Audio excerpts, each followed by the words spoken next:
year with Buff. He's athletic, he moves well, explosive, great hips. 135 tackles, the team lead easily coming into this game. Here's a play action ball that is tipped. They went play action, and that ball was tipped at the line of scrimmage. Well done defensively. Charging in for the Braves was number 51, Nair. He got his hands on that, and he gets a pass deflection. That'll bring up third down. What I love about that, again, if you can't get home, get your hands up. Be disruptive. It'll make Cheek's life as miserable as possible. And really, again, nice job, great fundamentals by Buff on defense. That was Sam Nair, who has a twin brother on the team, Eli Nair, but that was Sam who made the pass deflection. So now you're looking at 3rd and 7. Here's a play action. They actually pump faked it to the left. They throw the screen right. Jay Higgins is going to make the tackle, and they'll be well short. Throwing it was the Trojans to Andrew Serwinski, their top receiver. That's his 42nd catch of the season, but he had nowhere to run once he caught that ball on the inside screen. Guess who? Jay Higgins again. Again, what I love about what Jay does, again, he understands, takes great angles to the receiver, and again, limited that play, making now Shatar punt. Well, how about it? Gave up the first down, did the rough defense, and then they were able to stiffen.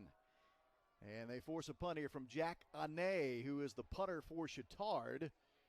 That ball is going to roll dead inside the 25-yard line as the Brebeuf defense passes the first test of the night as they at least get off of the field and force the punt after Chittard had picked up the early first down. So now it's our first chance, Coach, to see Brebeuf, and a little bit of a change for them at quarterback this year as late in the season they've turned the reins over to the junior Drake. In the pistol, number 11.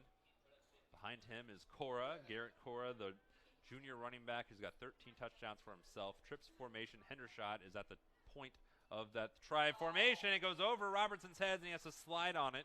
A snap error. And unfortunately for the center, you don't want to see your name pop up on the screen right then. But nevertheless, here is the offensive starters for Tri-West. We mentioned Luke Robertson, who's had a nice season. He just dove on the ball, gave him a loss of a couple yards. He's joined by Cora, the leading runner, then 4 receivers, Marlowe, Puglisi, Hendershot, and Moore. The offensive line, Gifford, Holloway, Ayers, Elam, and Ingalls. 2nd and 23 for the Bruins. Starting well behind the chains. We'll hand this off to Cora, and he's going to get a couple. Running hard, but nice play by the defense, not letting him get loose at all. It'll be 3rd and long. So, you know, your first offensive play, you lose the snap. Good job by the quarterback just diving on the football, not trying to make a play after that. And now you do a quick draw play to try to get some more yardage back. Smart play there by the offense. But Cora kind of had the ball out a little loosely there. It almost was stripped. He's got to make sure he has better ball security on a 3rd and 19.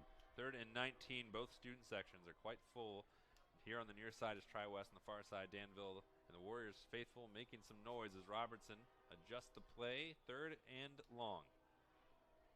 In motion is Hendershot. Here's the snap and the roll to the far side and the throw to Hendershot, who completes it short of the first down, though. A nice pitch and catch, a huge gain. 4th and short, generously won. Well, we mentioned on 3rd downs, Hendershot's going to be the guy that Robertson's going to be looking to. That time found him on a nice crossing route. He moved in motion from right to left, just did a simple out route towards that first down marker. Tackle just short of that. We'll see if they want to go for it here on 4th down on a 4th and 1 big play in the first quarter. Here it is. The 3 receivers on the near side of your screen is Moore, Puglisi, and Marlowe. Wide to the top is Hendershot. In the gun, Robertson.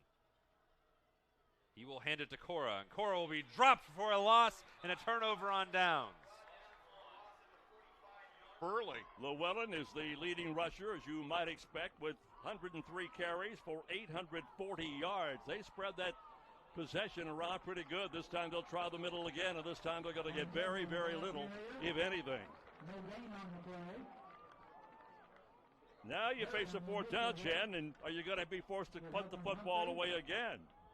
Boy, I'll tell you, this Cass defense, you talked about how many points they've held throughout the season, but they've been spectacular here early in this first period. Been impressed by this front group of guys. There's just no room right now for Pioneer to run the football. So here we go now. It'll be 4th down and 2, and they're still in their own territory at their own 38-yard line. And they're going to get the first down on a bust up the middle, running behind that Offensive left side of Keaton Schroeder. Wes Hopkins. Wait a minute, Bake. I think they pulled it back. I don't think it's going to be a first down. Well, they had it initially, and now you're right, Jan. They have pulled it back a good yard. Where that ball is right now, it doesn't stand any chance at all as a first down. No, it's not even close now, but I thought initially he was up pretty close to the 40-yard line, which would have maybe given it. Now they're going to bring the chains in for the far side, but you're right, Jan. That's not a first down where it is right now. It certainly doesn't look like it. Let's see what the measurement shows. Boy, and I'll tell you, they don't get this. I talked about earlier, the key for me was field position in this game because of the dominance of both running games. Let's see. I don't think he got it. No, he didn't.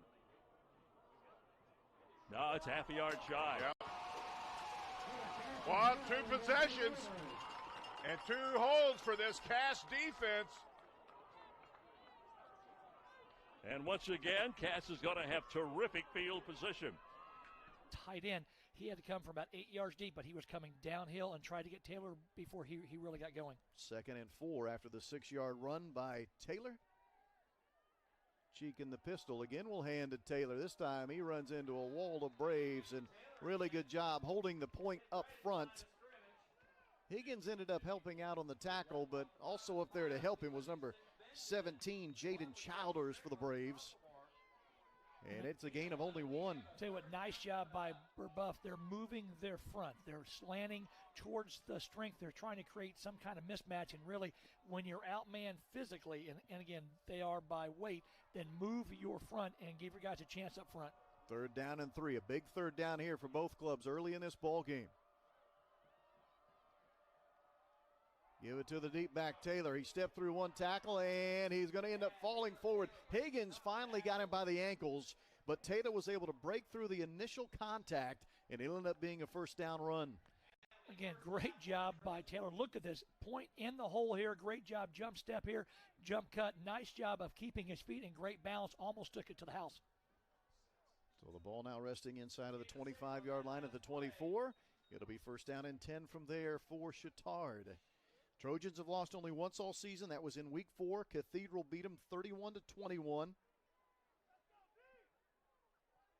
And they're ranked number 1 in the state currently in 3A football. Play action. This ball is thrown behind the receiver, and it will. Wow, From how about 34 that? yards out. Caden Zach, he averages almost 9 yards per carry, and you can see why. Boy, Cass really striking quickly. Take a look. This is great block here on that edge, and he's off to the races, and there's no catching him. That'll be Zach's 8th touchdown run of the season. Not his longest. He took one in earlier this year from 63 yards out. Now we'll go for the 2-point conversion again. This is simply in the playbook. They don't try to kick the point after, and yes, he got it this time. So we'll take a break. Clock showing 6.5 minutes to go in the first quarter, and just like that, it is Cass 14, Pioneer nothing. But again, you think you have the angle on him. And again, Taylor jump cuts, again, creates a different angle for you. Nice job of gaining 8 or 9 yards there on the last play. Going to say 3rd and 2, probably closer to about 3rd and 1.5, as we are almost halfway through the opening quarter. Here in a sectional 28 matchup in Class 3A, number 1 versus number 6. To Taylor. There's a jump cut in the hole, and he's going to have enough for a first down. He had to fight for that one, had to keep the legs churning, but he was able to find his way forward just enough to pick up the first down. Holding on for dear life was Sam Nyer, but it is enough for a first down. I tell you what I love what Burbuff is doing. They are really moving their front, and that's causing right now some problems for Chittard. They're in the backfield. That front edge for Burbuff, they're just not bringing down Taylor when they have him, which is a great sign for a great back, are able to avoid that first contact. Now it is 1st and 10, but the ball's at the 12. So Chittard could get a first down without scoring here, with the ball just outside of the 10, again at the 12-yard line. This time they move Taylor into a deep back position as a deep tailback. Under center is Cheek, and they'll give it to Taylor. He tries to turn it around the right side, and a lot of maroon shirts are there waiting for him. That was a really good job defensively by number 23, Jeremiah Jackson, who turned that thing back in to the teeth of the defense. Jeremiah Jackson has to set the edge. He does exactly that. He keeps his outside arm free, which now allows him to turn everything inside to where all his buddies are. And to show you how good Taylor is, even with that play well defended, he still picks up 3 yards. I tell you what, explosive hips. He just does a nice job of getting underneath you. And again, he knows how to advance the football. Huge deal. 2nd down and 7. Back to the shotgun formation goes Cheek. And now he wants to throw. He's looking left to the corner of the end zone. That is incomplete.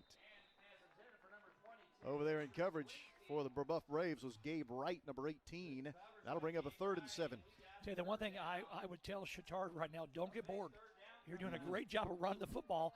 Go with what's working. They've yet to really slow you down. You've got a chance to be in 4-down territory here if you choose to be. But Taylor is hot and playing well. Looking to the sideline, that Chittard offense, getting the call in from Coach Doyle. You heard, hopefully you heard us early in the broadcast. My partner Lance Shive mentioned that assistant coach Doyle, a new baby in the house, has it within the last 24 hours. And now we have timeout called as made a nice cut to the outside, had one guy dragging him by his jersey, still kept going there. Cora is going to be their main guy tonight. Good to see him get a nice burst of speed there and a good run. That was Matthew Brabick on the tackle for Danville. And now new set of downs, new territory. And Danville's side, throw this one out to Cora, and he's hit immediately, and down he goes. Laying the boom was Dominic Wynn. It might have been a loss of a couple yards on that play there. And I'd like to see Schubert try to make that first guy miss. He kind of lowered his shoulder, try to power through him a little bit. He had some room if he would have cut back to the inside, I think. Maybe got a couple more yards, at least 2 or 3 for Cora, but a nice looking easy pass there for Robertson, getting himself into a rhythm a little bit. 2nd and 12 for Tri-West. This was a similar spot to where they stalled out last time, Charles. We'll see what they're able to do here with trips to the high side. Everyone bunched in from the pistol, motioning more out to the far side. And now he's the one lone wide receiver.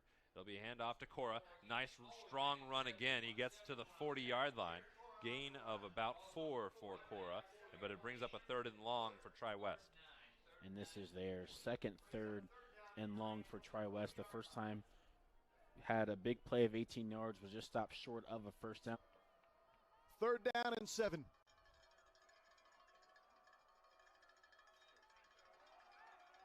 That ball lofted up for the back of the end zone for Sowinski. Did he haul it in? Yes, he did. Touchdown, Andrew Sowinski. What a throw by Cheek. What a great, again, that's a pylon throw. That's a great timing throw. Phenomenal job by the receiver to go up and get the ball. But look at this throw right there. DB's in great spot. Okay, Gabe Wright's in a great spot. You cannot defend that great throw. What a perfect throw. As you said, Wright was stride for stride, but the ball thrown perfectly as Sowinski has his 18th touchdown of the season receiving. Think about that. He's caught 18 touchdowns. Well, Sowinski, again, great route. Nice job, but I just love the timing. He was able to run to it. Fantastic job. Extra point by George Forsey is up. It is good. And should in the backfield now as they kind of fake it. Then they hand it to Peyton Brown up the gut. Let's see where they mark it. It's going to be close. I think he got it. We'll see if they give it to him. And then are they going to measure it, or are they going to just send them on down? First down. First down. That's 3 first downs in a row now for Heritage Christian. The clock is your friend if you're Heritage Christian now at 2:55. Running, both teams are going to run the ball, Sean. This is going to be a quick game. Well, what's interesting is that the highest scoring quarter for Covenant, or for, excuse me, not for Covenant, for Heritage all year, 114 points in the first quarter. The most points they score in a quarter. They get off to quick starts, but not so tonight. Must be sectional time. Little fake, opposite direction, screen pass, and he fell down. Peyton Brown fell down. They had him there, and they couldn't get the play together. Tripped over the little grass, jumped up and got him. Well, you know, Heritage Christian plays on this natural on turf. Yes. This is grass. There's a big difference in your footing and everything else. And what's really interesting too, Keith, is you look at some of these players: Max Milton Jr., Colton Brown, sophomore, Ethan Orsted, sophomore, Sam Johnson Jr. You got a lot of guys returning on this Heritage Christian squad. All right, single back to his left. Milton comes out, rolls to his left, looking for a receiver. Throws it down. Is it going to be close? I don't know. We'll see. This could be 4-down territory. Clock keeps on running. The ball went to Nate Thompson. They're going to be short about 3. All right. So 3rd and a long 3 there. And a long 3. We'll see what they do here. I highly believe they'll probably – oh, no, empty set, Keith. Quarterback sneak. Right up the middle. Let's see what they do. Peyton Brown out to the left as Milton has it. A little quick out there to the side to Colton Brown. Did he get it? We'll see here what they've got. First down. First down for the Eagles. Boy, just a quick out route there for Peyton Brown. Nice throw by Milton. Moves the chains. Got a score for you, Sean, real quick. Morovia and Cascade. Cascade leads 7-0. That's at the end of 1. Cecina and Centerville. Cecina leads 7-0 midway through the first quarter. We got a minute, just under a minute and a half here, as you can see Peyton Brown to the left of Max Milton. And they hand it off to him. Gets a block from his brother up the gut. Probably going to get about 5 or 6, and they're in the red zone now, Keith, on their second possession. Now you got to be very patient and knock this one in. It's amazing how one play like the hike over the quarterback can really set you back, not just in terms of what you're trying to do offensively, but in field position. And momentum. Yeah. Your momentum just is dead. Now Now they're getting it going with the run game, as you can see now. Peyton Brown to the right of Max Milton. And they're going to throw the football. Another quick out. That is to Peyton Brown, trying to break off some tacklers. He is tough to bring down as he gets down inside the 5-yard line, that looks like. It's going to be 1st and goal for the Eagles, Keith. Nice little play. I tell you what, he's tough to bring down. He is one tough cookie. He's one tough cookie for sure. All right, let's see what they do here. 2-back set now, maybe the last play of the first quarter, as the Brown brothers back there in the backfield with Milton. They give it to Peyton, goes up the gut, tries to break a tackle, reaches over. Was he down before he reached the ball over? Let's see what the side judge says. I think they're going to say it didn't cross the goal line before his knee hit. He's going to be at it on the inch line. Yes. It will be 2nd and goal as we hit the end of the first quarter. Out and 4 coming near side, trying to find some running room across the 40, out to around the 44. That'll be a shy of the first down. The carrier, Ezra Llewellyn, the quarterback. Llewellyn on the year is, I mentioned, the leading rusher. 103 carries, 840 yards. He averages 8.2 yards per carry, just over 93 yards per game. Now a big third down coming up. Can you imagine the pressure on Llewellyn to follow in the shoes of Jack Kaiser and the numbers that but he's got to be Llewellyn. He can't be Jack Kaiser, so he's got to do what he can do. I'm sure he's heard all the things and watched Jack through the years, but this is now his ball club, and he's got to do his thing. Yeah, Jack Kaiser now at the University of Notre Dame was simply one of those great players that that comes through your school on a rare occasion. Well, Mr. Football, first ever in a 1A ball club. We got another penalty marker down.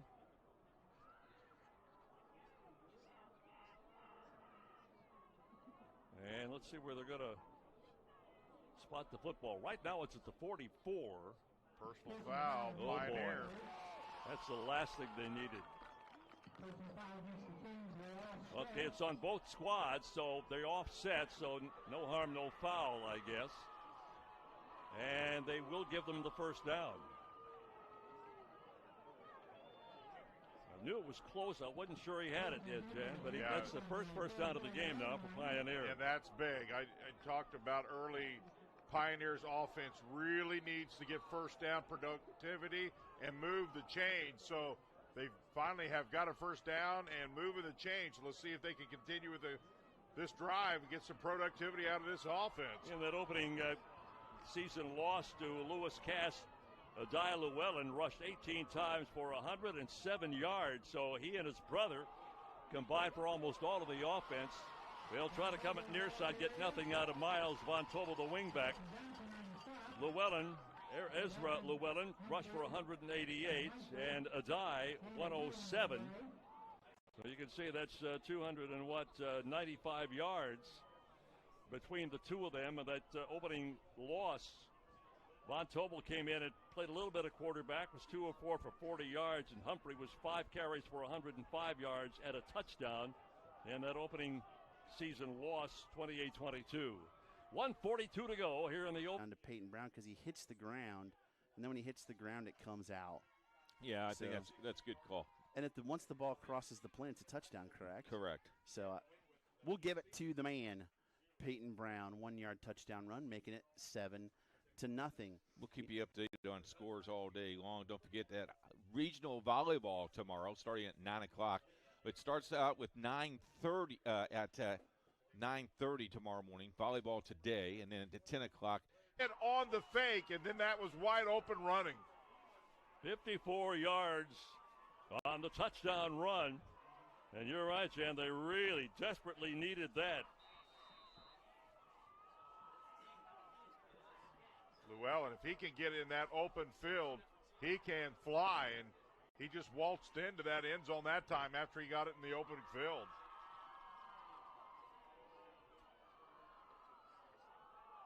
So they'll go for the two-point conversion, and they will get it on the pass completion to Miles Von Tobel. So with 1:29 to play, the opening quarter of play, suddenly. And the deep man is a man who just made the play defensively a moment ago, Gabe Wright. And Wright will pick it up off of 2 bounces, trying to outrun the coverage team, and he won't get that done. Well done in coverage there. Chittard's number 11, one of the captains, Max Schragi, pronounced Schragi, makes the tackle. Really good job in coverage on the special teams, and it'll be 1st and 10 for Brebeuf. I tell you what, Rob, great job to Brebeuf on defense again. Two of the 3 series, they've done a nice job of getting Chittard off the field. I think that's big. In games like this, when you got beat pretty good the first time, you need to stay in this game in the first half. You get to halftime, and it's a 10-point, 14-point game or less, okay, it's going to be a great second half. To your point, it was a 35-7 halftime lead the first time these two teams played, obviously in favor of Chittard on that night way back in week number 1. 1st and 10 here for the Braves. And Hagerman wants to throw, and he just gets buried. Boy, they were coming in a hurry where the white shirts, and Hagerman had nothing to do with the football. I tell you what, unbelievable jump. And again, I thought there might have been a little offsides movement on both sides, actually. But nice job again of just not making the play worse here. But again, phenomenal job up front by Chittard. Second sack of the night for Chittard. They have 22 sacks as a team this year. They're really good at getting after the quarterback, although quite frankly, so was Brebeuf, who has 17 quarterback sacks coming into the night. What I love, too, for Chittard, 73 tackle for losses. That's unbelievable. That's behind the line of scrimmage, just like what happened there. 2nd and long now for Hageman. He'll throw to the left, and that is incomplete. Throwing out there in the direction of Caleb Ellison. Minute and a half to go before the end of the first quarter of action. We're set once again. And here's the pitch to Lukes. And there's nothing there. He's going to get maybe a yard, maybe back to the line of scrimmage, but not much yet. And it's going to bring up a 3rd and long right now. Great tackle there by Sam Huber, senior right outside linebacker. And they give him a yard on the play, so we'll have a 3rd and 10. 3rd down and 10, the ball at the 39-yard line. And let's see what Coach Jason Hawkins has dialed up this time. All right, we've got Snyder now in the shotgun. And he's going to go back to pass. Looking downfield, and he's going to let it go down there. And the ball is overthrown as it was intended, guess who, for Marion Lukes. But good defense back deep that time for Brownstown. It was absolutely great defense there. You see the pass here. Gets to the inside of Lukes and lets the ball fall safely to the ground. And that will bring up 4th down, and that does mean punting the football away. That will be Preston Sweeney. Preston Sweeney, and back deep That will be number 28, Eli Brown. Sweeney with the kick, and it's high and over here by the Brownstown. Damage. Mullen motion the opposite side. Nice little pitch there to Mullen, but great pursuit by the Eagles defense, and he's going to lose a couple yards on that play, Keith. Tell you what, they watched the quarterback's eyes a little bit back that time. That ball was given away a little bit. Now it's third down. They lost 2 to make it 3rd and 8. It was a great play by Mull because there was so much pressure on Ashton. He had to get rid of the ball very quick. The defensive line of Heritage really blew that play up. Yeah, shot the gaps. When you shoot that gap hole, it's tough. It's tough. So long third down here for the Knights. This may go up. We'll see if they try and pass it here. As they still have the two in motion, man in motion, as they roll out to the right, throw it down the field. Oh, Gehrig tried to pick it off again, swatted at it. They wanted pass interference from his outside arm, but Gehrig swatted it away. You had to think for a second he was looking to get that 9th pick of the year. I think he got the ball a little bit too, Sean, so nice defense. Oh, I think he definitely did get the ball, but I think they were looking at his left arm as being wrapped around the receiver, what they thought happened, which is why they were screaming for the flag. But now they need to punt again. The Northeastern set to punt. Wes Mull to punt. Got pressure on, but he somehow got it away. He get that off? And he got a great punt away. And boy, tough catch down there. That looked like it was Nate Thompson or by number 23, Jeremiah Jackson. But a big, strong run there on first down for the Trojans. I tell you what, you really can't tell on that replay the feet of Taylor. Those things are going. I tell you what, that is very intimidating as a safety or a linebacker trying, because again, you're trying to just break down, speed your feet, and just get Taylor down somehow, some way. Ane was that free safety, just kind of there waiting to hopefully make the tackle, and he helped out on the tackle. And here's a much better job. Higgins is going to end up making the tackle this time, but really that play was made by number 22 for Brebeuf. His name is Andrew Pickett. He's the one that kind of blew the timing of that play up early on. And then Jay Higgins finished the end of the first quarter of play. So after one, here at Lewis Cass High School, it's 14-8. Cass over the punt. Count because they block and then they let you go. Sometimes they even go down the field after that. If they go down the field, block it down, it's offensive pass interference. So got to keep an eye on that. But, yeah, fundamentally, this is probably the best Heritage Christian team Kyle Ray has had in his short stay there. 6 yards on first down, bring up 2nd and 4. You can see 2 receivers here to our near side, as looks like Milton's going to pass. Going to go up top, trying to get Reed Gehrig just off of his hands. It was a good thought there. Couldn't quite bring it down, though. Nice defensive play also by the defensive back. So now 3rd down and 5 for Heritage. You can see it here as he goes up. He's there. He was right there. Yep. So now it's 3rd and 4. You know what my old football coach told me? If you touched it, you should have caught it. Oh, yes, for sure. But did you ever touch it? No. Okay. Not even close. We'll see. They've got options here. They're going to go with the quick in pass now.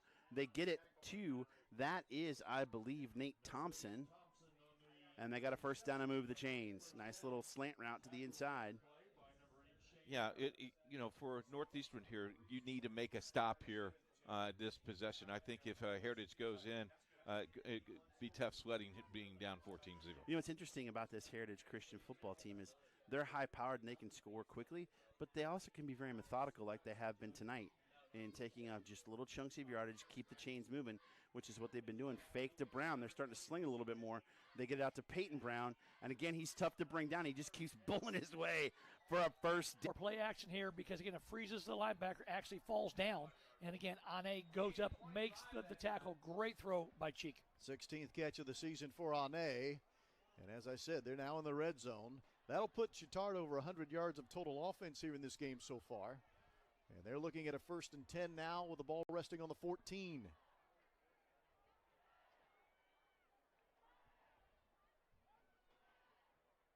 They'll give it to Taylor. And not much running room there. Jay Higgins was the first to meet him. Defense was ready, willing, and able. I mentioned Higgins in there also coaching on that tackle was, again, number 22, and that is Andrew Pickett. And you also had our man Joe Strickland as well. And so, again, for Brebeuf, get as many hats to the ball as possible because, again, the first guy normally doesn't bring Taylor down. Ended up being a loss of a yard, 2nd and 11 now.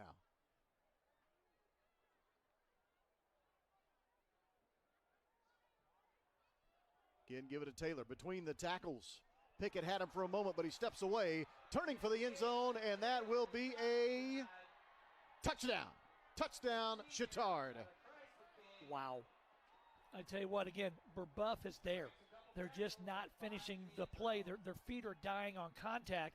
And again, the person that restarts their feet the quickest wins between the running back and linebacker or safety, and that happened to be Taylor that time and in the pass as well. Great job by Taylor, again, breaking through tackles and scoring the football. And you saw him flexing the biceps, and there's a good reason. The keep by Zek, and gets down to around the 1, so it'll be a gain of 4. It'll be 2nd down and goal with the 13th play of the drive coming up. 10:21 left here in this first half. It's a good stop right on the goal line. Defensive stop that time by Brenton Mersch. Boy, he was almost over the goal line anyway, Jam, with that last lean over. So it's going to be 2nd down and goal. And here's the handoff in the backfield. And that is Hurett getting in from 1 yard out. Good blocking up front on that left side by the Cass Kings. All he needed to do is basically walk that one in. Now Cass has extended that lead. Take a look here. Just straight up blocking by that front line. Plenty of surge for him basically to walk this thing in. 20-8 with 10:01 left in this first half. And again, we'll go for 2. Brings an interesting dynamic to the ball game, doesn't it? When get 2, don't get 2. I mean, you never know who's going to win this thing by 1. Well, you're right. Here's the lob into the end zone. Oh, he got it. Oh, my goodness, what a catch. Jump ball. Terrific catch by Joey Humphrey at the tight end. Lafayette Red Devils are a heavy favorite in this game, but for the Huskies to have a chance, they got to control the ball. And so far, for the first minute and a half, that's what they've done. Absolutely. Another pitch. Looks for an option. Still on his feet. Gain of a couple. It'll be a 3rd and long. That was Cameron Knott once again with the run. Looks like he got about maybe 2 or 3 yards at the most. I think they're going to call it 2. They're going to call it a 3rd and 8 from right about the 37, 38-yard line. So 3rd and 8. Approaching 11 minutes left in the first quarter. Incidentally, it is clear and 50 degrees here in Arcadia right now. Not much of a wind out of the east at 2, so the wind should not be a factor. Griffey looks, pitches it. Looking for an option. Met right away. Maybe gain of nothing. Cameron Knott had no place to go on that play, Jack, and he had about 4 or 5 Red Devils on top of him. He tried to reverse himself a couple times, and he just couldn't make it. He's lucky he got back to the line of scrimmage, and that'll be a 4th down for the Huskies, and they're going to be forced to punt here. So the Huskies will punt, 4th and 8.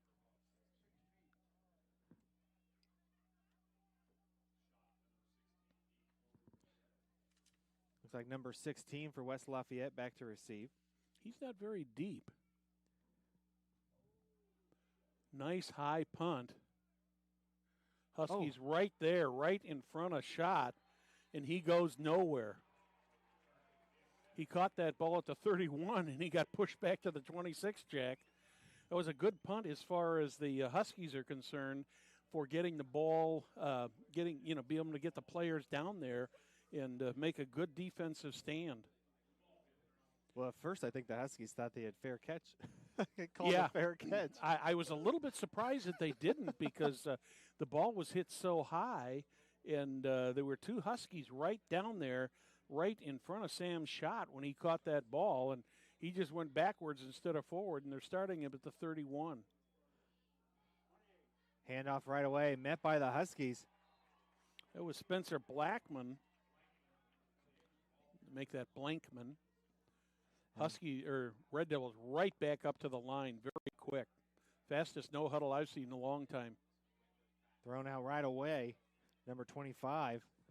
It's Cannon Melkai. Nice gain on that play for him. Going to leave him with about a 3rd and 1 at the 40. 3 on the near side. Adams, the quarterback. Looks, hands it off again.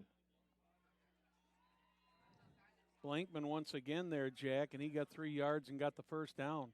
You can see why these guys score so many points. They do not waste any time getting right back to that line of scrimmage. Here we go, no huddle offense. Ball on the 43-yard line. Looks, fires, throws, drops it. Incomplete. Pass intended for number 25, Melkai. Good coverage there by the Huskies once again. Kyle Adams, his first pass falls incomplete. Looks to throw, fires, throws again. First down and more. Harrison Truitt still going. Lots of short passes. Now look at how quickly they get up to the line here, Jack. The referee or the official sets that ball down, and they're already lined up. I wonder if they haven't got an entire series of plays called already. Looks, fires, incomplete. Yeah, you have to be very disciplined on the no huddle. I mean, you have to be able to know. Yeah. I think Adams is expecting the receiver to stop and turn around, and the receiver took about 2 or 3 extra steps and it ended up behind him for second down. Looks like it might be offsides on the defense. 5 yards. Yep, that's what they're calling. This is something the Huskies cannot afford to do tonight, Jack. They have got to play. They've got to play their best game of the season if they're going to have a chance in this game. And I don't mean to sound negative toward it, but when you're coming up against the reigning state champs and a team that went 7-2 this year, it's going to be a tough one. Still on the ground. I think that was Patrick Lucas. Nope, Blankman, I'm sorry. It's going to be close. They're going to move the chains. It's going to be another first down. First down, ball on the 20-yard line. 8:43 left to play in the first. Looks, fires, throws high. Incomplete. Corey Adams was the intended receiver on that, and it was a good throw there by Adams. I just wonder if a good throw by Kyle Adams intended for Corey Adams. Get him straight there, and I think he might have just taken his eye off the ball. Quick throw again, fired over to the near side. Cannon Melkai with the reception. Going to be very close to another first down. It must have gone out of bounds earlier than what we thought. I thought he was close to the first down there. Got about a 3rd and 4. 3rd and 4, ball on the 14-yard line. Looks, scrambles, looks to throw, fires in the back of the end zone. Got it. Touchdown. Touchdown to number 17, Corey Adams from number 12, Kyle Adams, and that's the first point of the ball game. First 6 points of the ball game for for West Lafayette.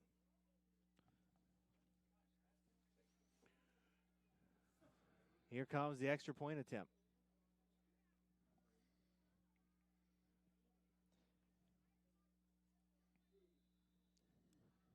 Gilbert to the sideline. Taylor back in. And here we are, 4th and 1 for the Chittard Trojans. What a big stop this would be if Brebeuf can somehow get them turned away here.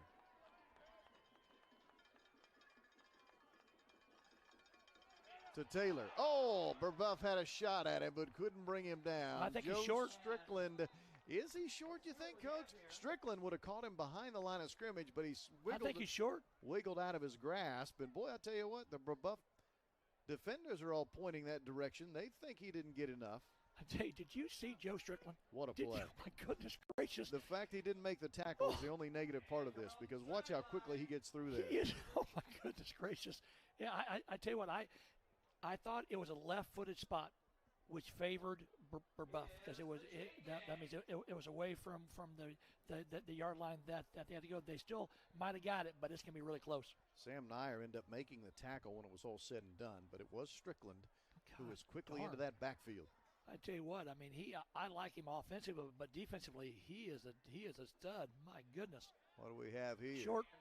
Nope. Oh, that close. By the white stripe on the front side of the football. First down, Chittard. Wow. I think he's short. Well, hold on. Are they going to remeasure? Well, I go back to I didn't feel like they pulled the chain tight. That's what I wasn't sure. I think he's. Well, that's the argument from Brebeuf head coach Mick Ressler. They're saying by more you than a saw foot. the signal there. Yep. Okay. Rick Frank, the officials, showing Coach Ressler there was a first down by that much. Gotcha. Boy, a game of inches indeed. 1st and 10, Chittard. The drive stays alive. I tell you what, I'm just enjoying watching Joe Strickland play. This has been, I mean, he's kind of fun, huh? He's a nose tackle, and that's not normally what you focus on or what I focus on. But I tell you what, he is in the backfield. He is making life miserable right now. And again, I like the idea of playing him at nose because now he can affect both sides of the ball. Under center goes Cheek, the quarterback for Chittard. New life here as they have a new set of downs. They're going to fake it to Taylor. Cheek wants to throw over the middle. That ball is caught, and it is, incomplete. Incomplete. I got blocked out there for a second. That ball is incomplete. It'll be 2nd and 10. Great job here by Ellison here. Super job again. And what I loved was the closing speed. Again, he was beat for a little bit. Nice job of Bill. Come back here. Great job of using near hand to knock the ball away. Make it 2nd and 10 after the great effort there by Caleb Ellison, the senior.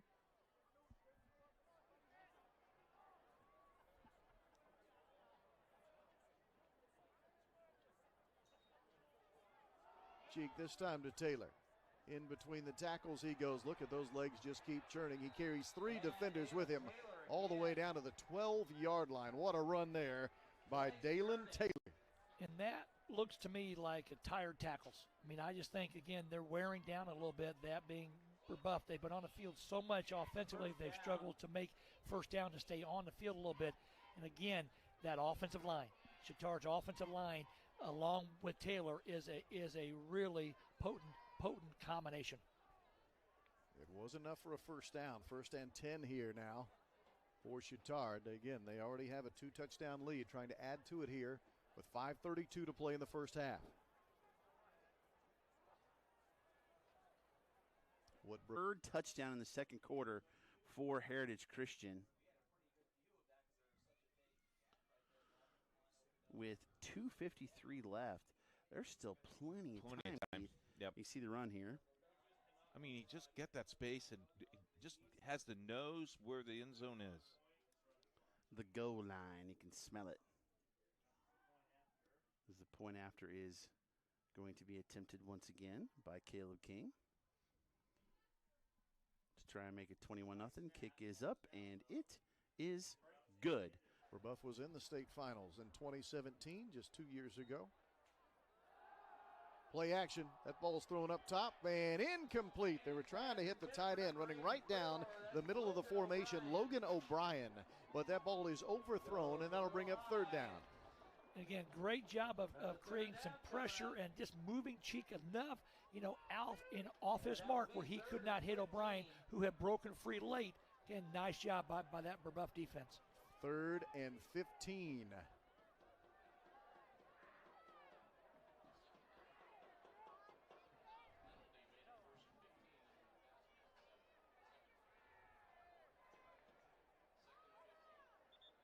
Yeah, I think our down markers are off. It should be 2nd and not 3rd. I think they're going to probably make that correction here. That's the one nice thing that officials now, almost every crew has the ability to communicate by mics. And again, that's what's going to happen here is they're going to make sure that everybody knows it is 2nd down. Great job. Good call by you, Coach Scheib. It is 2nd and 15. They will change the down marker on the far sideline. And it will be 2nd down and 15.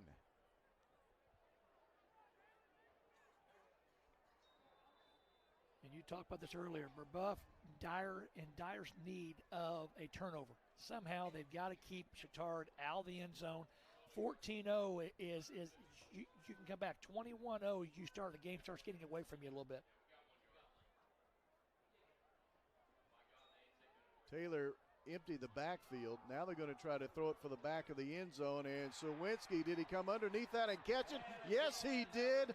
Touchdown, Chittard. That is 2 big-time throws and catches, both for touchdowns in this game to Sawinski. There is a penalty flag thrown in the end zone. And that's going to be a flag on Caleb Ellison there. He's in position. Okay, he's there. Okay, again, I think that they're going to get pass interference. Chittard's going to decline it. Touchdown. But I tell you what, if you're Ellison, you can't defend that much better.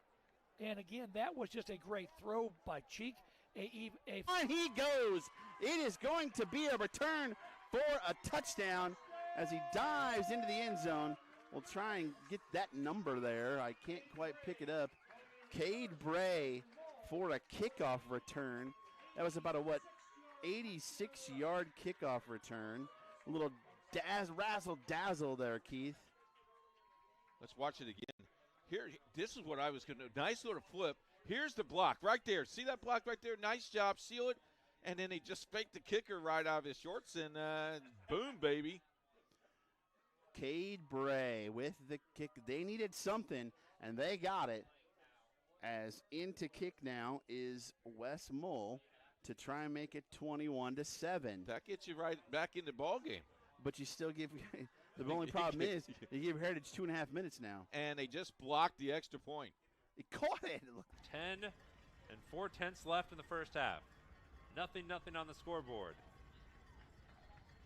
Cale Payne on 2nd and goal. Will fire over the middle. It's batted down. Caleb Malacott. The outstretched paw, and he left the harm too in his 3rd and goal with 7 7/10. And you saw that they knew the pass was going to come, but if you're playing the pass but also rushing the quarterback, you keep your eyes on the quarterback, but get your hands up, and that's a nice job by the defender, not allowing that quick short pass. You don't have to. He's not going to have the ball in his hands a lot. It's going to be a quick pass. Here's the snap to Payne. Fade to the back, and it's incomplete as it bounces to the ground. And there's still time left. 3 seconds, 3.5 seconds left, and we 4th and goal, and there's one of your patented fades. Yep, the fade worked, but on a 4th down, you got to go for it here. If you miss it, Danville gets the ball deep in their own territory, but it's only 3.5 seconds left. So, if you don't get it, fine. You go in the halftime 0-0. If you do get it, you're going up 7-0 into halftime. Danville has the advantage. So, I'm not sure if you have to go for a pass here. You have Schubert here. Ball's marked at the, I believe, the 9-yard line. So, again, doesn't have to be a pass, but I would expect one here. Look for it in the end zone. 4th and goal. Most likely last play of the half. Throw by Payne. End zone smacked away, and it's incomplete. And with zeros on the first tonight to this point, as Brebeuf has not broken double digits in total yardage yet. Well, I tell you what, the front really has played well, and I think they've taken advantage of being senior laden compared to the underclassmen of Brebeuf. Hageman will work from the shotgun now, and he does want to pass. Double clutches, now tucks, and he will go ahead and run, and he'll pick up maybe 4 yards or so before he gets tackled by Joe Calvert, wearing number 3 for the white-clad Trojans. Great job of extending the play by Hagerman here, but he Chittard's there's too many bodies around him. And again, they're doing a nice job. They're able to rush 3 and create pressure, which means now 8 can play against the pass. That is a daunting task for any quarterback at any level. And it was Calvert and Schrader, their leading tackler on the season, making the tackle there. The 2 linebackers able to get the quarterback in their grasp once he had broken the pocket. Hageman again in some trouble, tucking and running. Maybe getting back to the original line of scrimmage, and I mean maybe getting back there. But, boy, you can tell now, Chittard is they are peeling their ears back, and they are coming full speed ahead. And as you said, they're only rushing 3, sometimes 4, but they're getting pressure. Well, I tell you what, when you lose the battle of the line of scrimmage, it's over. And that's really because the one thing that causes any offense trouble is pressure. Anytime you have any kind of pressure or disruption, you have a huge advantage defensively because now the timing is all screwed up. So a third down and long here for Brebeuf. They've had too many of those tonight, third and longs. Out of the backfield, they've got Isaiah Martin, and that'll be a first down. They desperately needed that. Isaiah Martin makes the catch, his 13th catch of the season, and it's a first down for the Braves. Great job of getting the ball to Martin where he can run with it, and that's the reason why you had the first down. Phenomenal throw, great execution on that difficult third down play. Well, that moves the chains for the home team. Let's see if they can build some momentum now as we're under 4 minutes to play in the second quarter.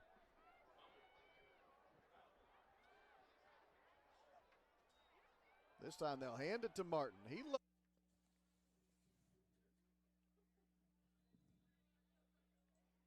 It's up and no good. A little bit off to the right there by Crockover, so not an automatic thing, but still a substantial. He got his hand caught. Okay, a helmet got him, and that's it. I mean, there was just that was friendly fire got you there. And again, he has got his hand caught trying to make the tackle between the ball carrier Martin and his own player's helmet. Now he does stay in the game. That's good news for Chittard fans, as we're about to go under 3 minutes to play here in this first half. Hageman again wants to throw. Martin picks up the blitz. Hageman running right, throwing on the run, and incomplete. Higgins, it looked like he may have lost his balance actually as he got to the far sideline right in front of that Chittard bench area. He slips and falls, and it'll bring up third down, I beg your pardon. Running for his life. There's 2, 3, 4 guys for Chittard in the backfield. Again, they're just doing a nice job of in unison, really slanting and twisting here and making life miserable for the up front for Brebeuf. Third down and 5. Big down here for Brebeuf, if nothing else, just to keep Chittard's offense off of the field. Hageman wants to throw. Quick slant. It's intercepted. Picked off by the man who just a moment ago looked like he had a bum arm. That is Wyatt Schrader. His first interception of the season, and it's a takeaway for the Trojans. Great job of reading the quarterback's eyes by Schrader there again. Nice job again. He just sat there and waited and knew what was going to happen. It was third and short. You like slant, you like hitch. Again, read the quarterback's eyes. Fantastic job. And again, happy to see him bounce back after kind of injuring his wrist to play earlier. Looked like that hand and wrist is feeling just fine now after Schrader gets the INT. The ball right back into the hands of Bishop Chittard. And they're looking at a 1st and 10 now from the Brebeuf 34-yard line. Okay, Brebeuf is on life support here. They cannot afford to give up another touchdown before half. Empty backfield here for the quarterback Cheek. And it's a quarterback draw. They went empty and just kept the ball in the hands of their quarterback. And he does get himself up to the 29-yard line before he is eventually tackled by a handful of Brebeuf Braves. And with 2 timeouts left, Chittard can take their time. There's no reason to be in too much of a hurry. They don't huddle anyway very often, so now they're in a nice comfort zone. And again, if you're Rob Darrell Jr. and Eric Quintana, don't give up on the run. It'll make it 2nd and 6. They are going to go empty backfield again on this snap. This time they want to pass. Quick slant, incomplete. Trying to run the quick slant to Ane, and that ball falls incomplete. It'll be 3rd down. Okay, nice job again by the Brebeuf linebackers here. Again, read the quarterback's eyes. The quarterback's eyes take you to the ball unless you're playing against Patrick Mahomes. Okay, the quarterback's eyes always take you to the ball. So if you'll do that 9 times out of 10, you're correct. And by the way, that was Sam Nyer who had that pass breakup. He stuck his right hand right out there in the flight of that ball and knocked that ball down. So now you're looking at 3rd down and 6. And great job by Nyer, just like Schrader. Again, they just get in those throwing lanes, just follow his eyes. Now they put Taylor back into the backfield. They give it to Taylor. He does have some running room. Bouncing forward, finally jumped on by Braden Sanders, number 21, a linebacker for Brebeuf, and that is enough for a 1st down. That's a huge 1st down for Chittard. It keeps the ball in their possession late in the half.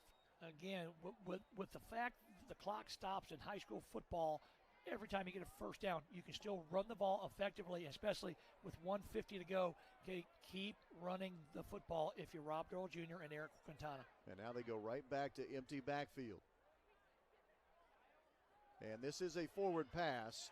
Technically, that goes down as a forward pass, but it was well defended there. Anthony Ane, who plays for Brebeuf. Anthony and Jack are cousins. Jack playing for Chittard, Anthony for Brebeuf, and now a timeout taken by Chittard. That is technically a forward pass because the ball was thrown forward to Taylor, but it was well defended. So 21-0, and a timeout on the field taken here by the Trojans. Better educated coaches. And dismissed him. 2nd and 10, as you see, 47 seconds left from the Northeastern 30-yard line, 21-6. They're looking to go up 27 or 28-6 before they get the ball to start the second half. Milton's got it, gives it to Brown, looking to get up the middle. Great tackle there. I think I saw a flag come in there. Got a flag, got a holding number 58 on the play for Heritage Christian Sled. Yes, that is holding. Can't tackle the guy. That's what you can't have that when you're trying to score at the end of the half. Yeah. Those mental mistakes will kill you. You know, we talked about Ron Ewing. He was an offensive lineman. He held all the time. Oh, really? Oh, it was terrible. 2nd and 20s. Heritage is ready to go. They're on the ball. Let's see what they do here. Max Milton in the shotgun. He's got it. Little fake. Peyton Brown. Little screen pass. Or fake to Colton. Screen to Peyton. Didn't get much. Got a timeout now. Timeout on Heritage Christian. That'll be their second. So now what do you do, Keith? You got 3rd and about 19 going on. I think you kind of run the ball and see you get maybe see if you can get 15 yards and then kick the field goal. You got one timeout left, so I think that's what I would do. I don't think I want to throw the ball up here, but Bob Doyle, the quarterback coach, will correct either at halftime or on films on Saturday. So here we look at a 3rd and 10 now for Chittard. Cheek sprinting out to the right, lets it fly, and that is a diving catch that is made. Yes. Yes, it is. Diving effort made. Well done, Thomas Coleman, getting the ball to the 11-yard line, but more importantly, getting a first down for Chittard. Great throw by Cheek. Great job by Coleman. Not the first time he's come back to the ball. And again, great combination there. Great hookup for Chittard. 1:12 to go here in the first half, and again, Chittard threatening.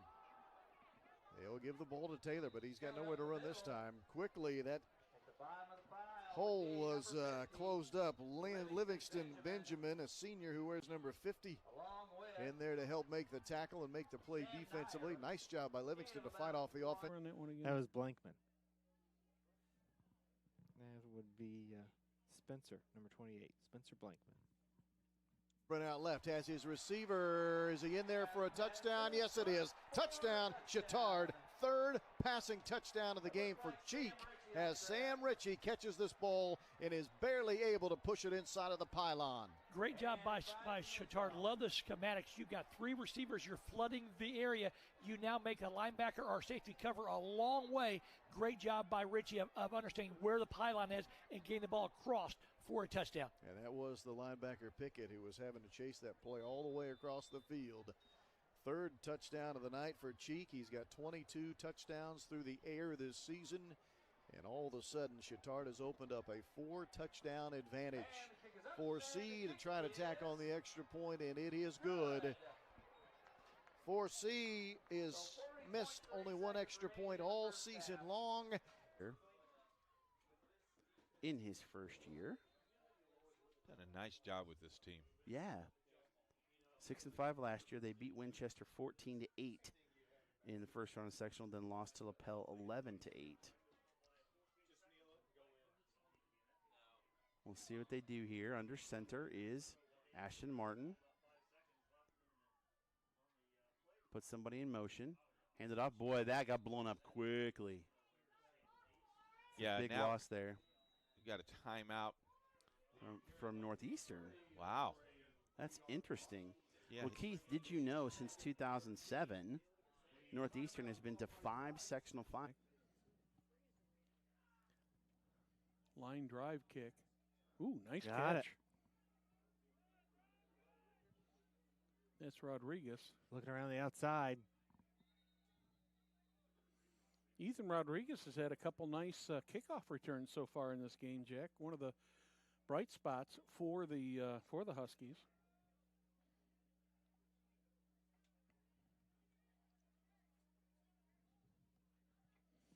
So the Huskies will come out on the field here. Another offensive possession. We're joined tonight by the Husky Broadcasting Club. We've got Edward Morris and Autumn Whitson here, kind of looking over our shoulders and learning about this fascinating business of broadcasting. Pistol formation. Looks, tosses it over to King. Still on his feet. I don't think he got anything on that one. And he did not. So that'll be 2nd and 10. Ball on the 25-yard line.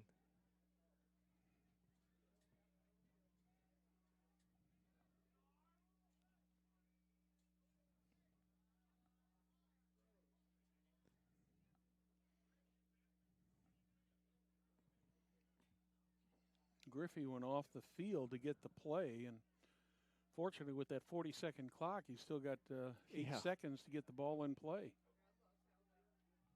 Again, pistol formation, 4 wide. Looks to throw. Fires, throws, incomplete. Pass intended for number 4, not. And that'll bring up 3rd and 10. Thrown a little bit low, not tried to go down and get that thing, but the only way he was going to catch that was if it bounced off the ground into his hands first. And another long 3rd down conversion here for the Huskies to try to make. Thanks to our technical crew tonight, producer-director Will Wofford, cameraman Lucas Lacone, and Edward and Autumn, kind of looking over their shoulders right now. Also to our executive producer, Jim Wofford, back in the studio. Looks to throw. Fires, throws, met right away. Wow. Met by number 14 for West Lafayette, and that's going to bring up 4th down. Tom is lucky that ball didn't get jarred loose because when Karlaftis hit him, Karloftis, I should say, he hit him hard, and he's might have resulted in an incompletion, or it could have resulted in a fumble. But the Huskies will have to punt.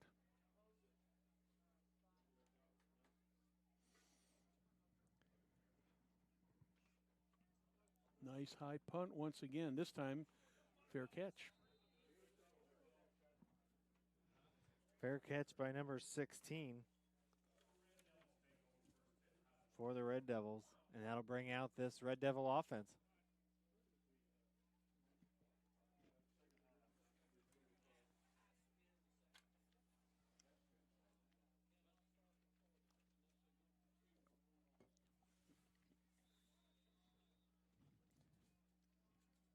Two minutes left to play in the first quarter.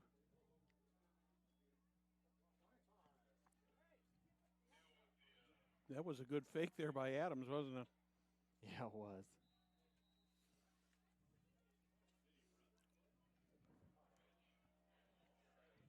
Melkai was the ball carrier, and Adams took a hard hit there in the backfield on the fake.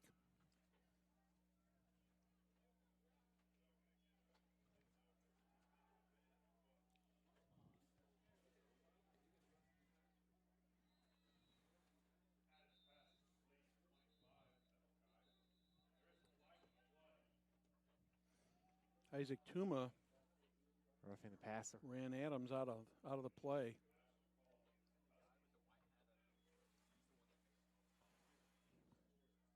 So that'll move the chains. I believe they called roughing the passer on that, but I think the result of the play probably I didn't see whether they. No, they did take the penalty. They're adding it on to the end of the play. Okay. So they're going to be 1st and goal at the 6, Jack. Here we go, shotgun formation. Looks, rolls, fires, Caught it. And caught. That was one of those plays, Jack. If the Huskies had not tipped that ball, it probably would not have been caught. That was looked like it was number 11. Number 21. Mm-hmm. Truitt.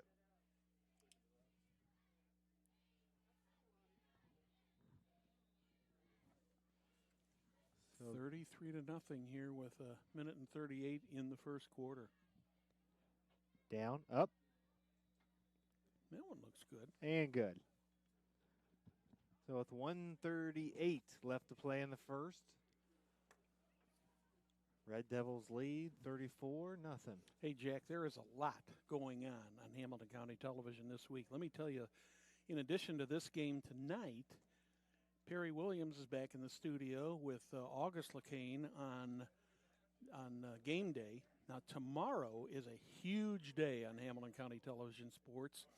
Girls soccer and boys soccer, both the Noblesville girls and the Noblesville boys are playing in the semi-state.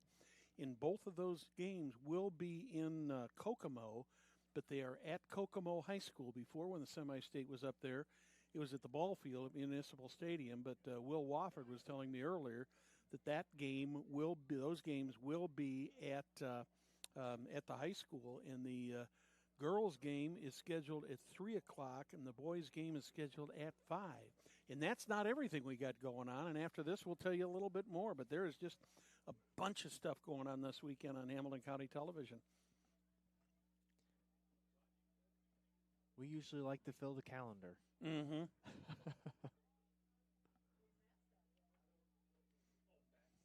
Well, Jim Wofford keeps us busy, doesn't he? Yes, he does. It's going to go into the end zone. And there we go. The rest of what we've got going on tomorrow is regional volleyball. The regional volleyball tournament this year for one of the for part of the northern half of the state is at Noblesville. And the first match is at noon. That will be Carroll and McCutcheon. And the second match will be the Hamilton Southeastern Royals and Homestead. And then we will have the championship tomorrow night at 7 o'clock. So lots going on. Let's see if the Huskies can get this thing moving here, Jack. Pistol formation, 3 on the near side. Looks, fires, throws. Looking for an option on the outside, still on his feet. All the way down. Not was the receiver. Looks like he got about 5 yards on that. And that's what they got to do. They got to start their first downs, Mm-hmm. getting some positive yards. Yeah, I think, I think the idea of going long there once in a while, just trying to keep the defense honest is not a bad approach. But the Huskies right now just need to get some they just need to chop away at this lead. They're not going to get it all back on a couple of big plays, not against this team. 3 on the far side, 1 on the near side. Looks, pistol formation. Almost saw a hole in the defense, and he was met right away. That'll be number 11. Webble thought he was going to get some more yardage on that, and I was kind of looking downfield, Jack, and thinking the same thing. And then all of a sudden there's 2 Red Devils right on top of him, and no gain on the thing, and left with a 3rd and 5. 3rd and 5, 1 minute left in the first quarter. Ball on the 25-yard line. Let's see what the Huskies can do here.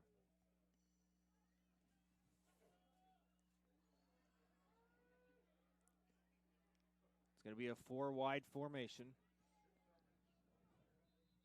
And false start. Yep, that's going to put them back 5 more. Oh, excuse me, timeout. Oh, they did. Okay, I thought it was a false start. It did at first. So timeout by the Huskies.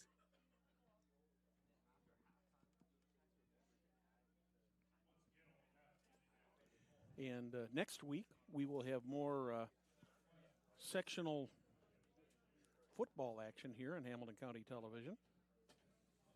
And depending on how things play out in the soccer section or the soccer regional and the volleyball regional, we may have some more volleyball and soccer action coming up. So A lot happening here on Hamilton County Television. So much of this, Jack, just depends on how things come out. I know that if the Millers end up going on into either semi-states for soccer, we'll probably be following them, and probably the same thing for Hamilton Southeastern if they can advance to the semi-state in volleyball. Looking for an option, met right away. Oh my! Sack by number 58. And Griffey is slow to get up. Johnson on the sack. That's Johnson, they list him at 5'9" and 186. But as he was taking Griffey down, I thought he looked a lot bigger than that. And once again, barring some kind of unforeseen circumstance here, the Red Devils are going to get excellent field position. The Huskies do not have to run another play here before the end of the quarter, and I don't believe that they will.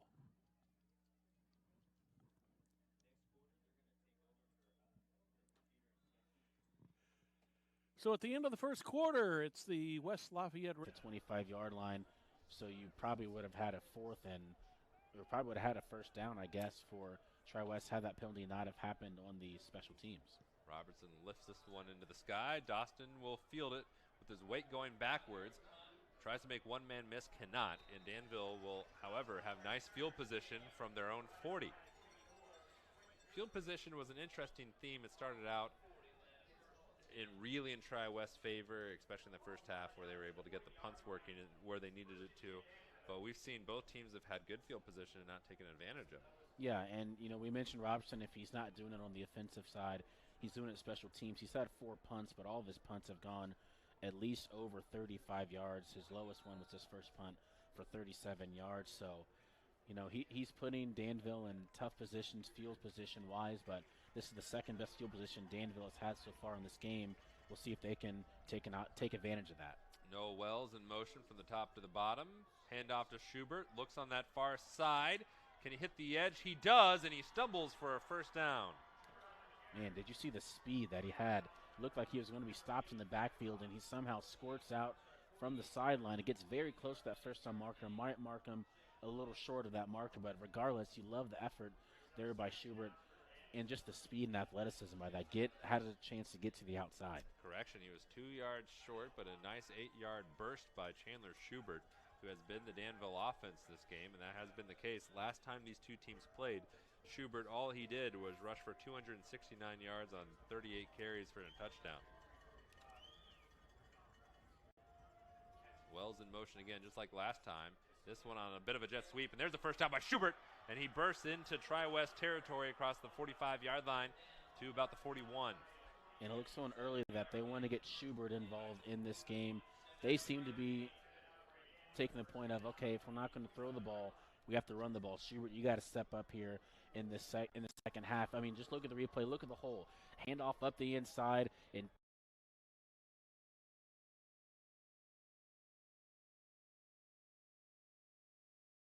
ball on the 42-yard line. It was a nice little run there by Blankman. Good first down play. Got 4 yards, sets him up with they're calling a 2nd and 7. Looks more like a 2nd and 6 to me, but.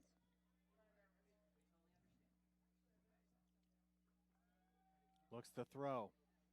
Fires, throws low. Had excellent protection there.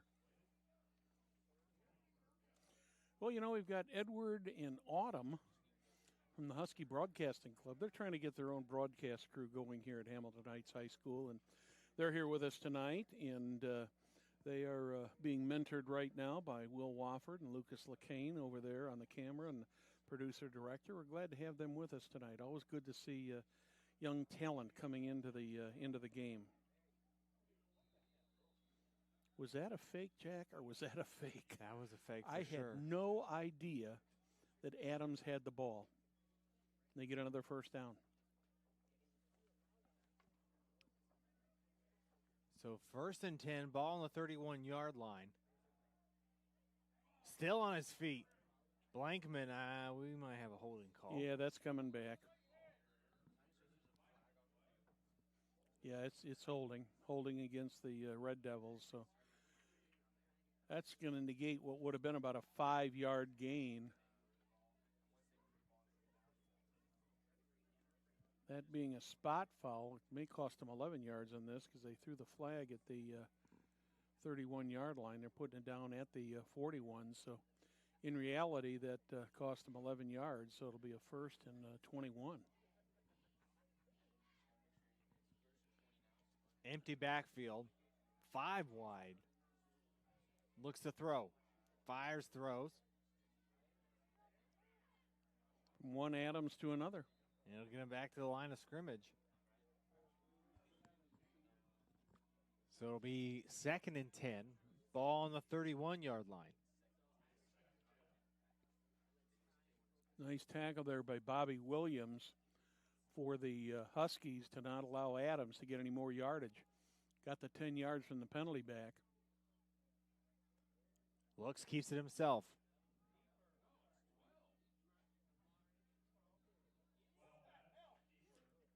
He gets run out of bounds. He got hit before he ran out of bounds. And once again, at this point in this game, Jack, you kind of wonder how much longer that Shane Fry will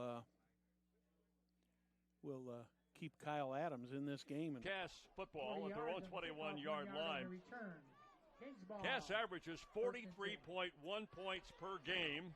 They scored 68 against Benton Central, 52 at Northwestern. Last week at West Lafayette, they beat the number 2 team in 3A, West Lafayette, 49-42. And that might have really fired this ball club up. Well, no doubt about it. Now, we talked a lot about what Cass has to do. Pioneer has, I think they're going to have to blitz a little more because Cass wants to keep this thing on the ground.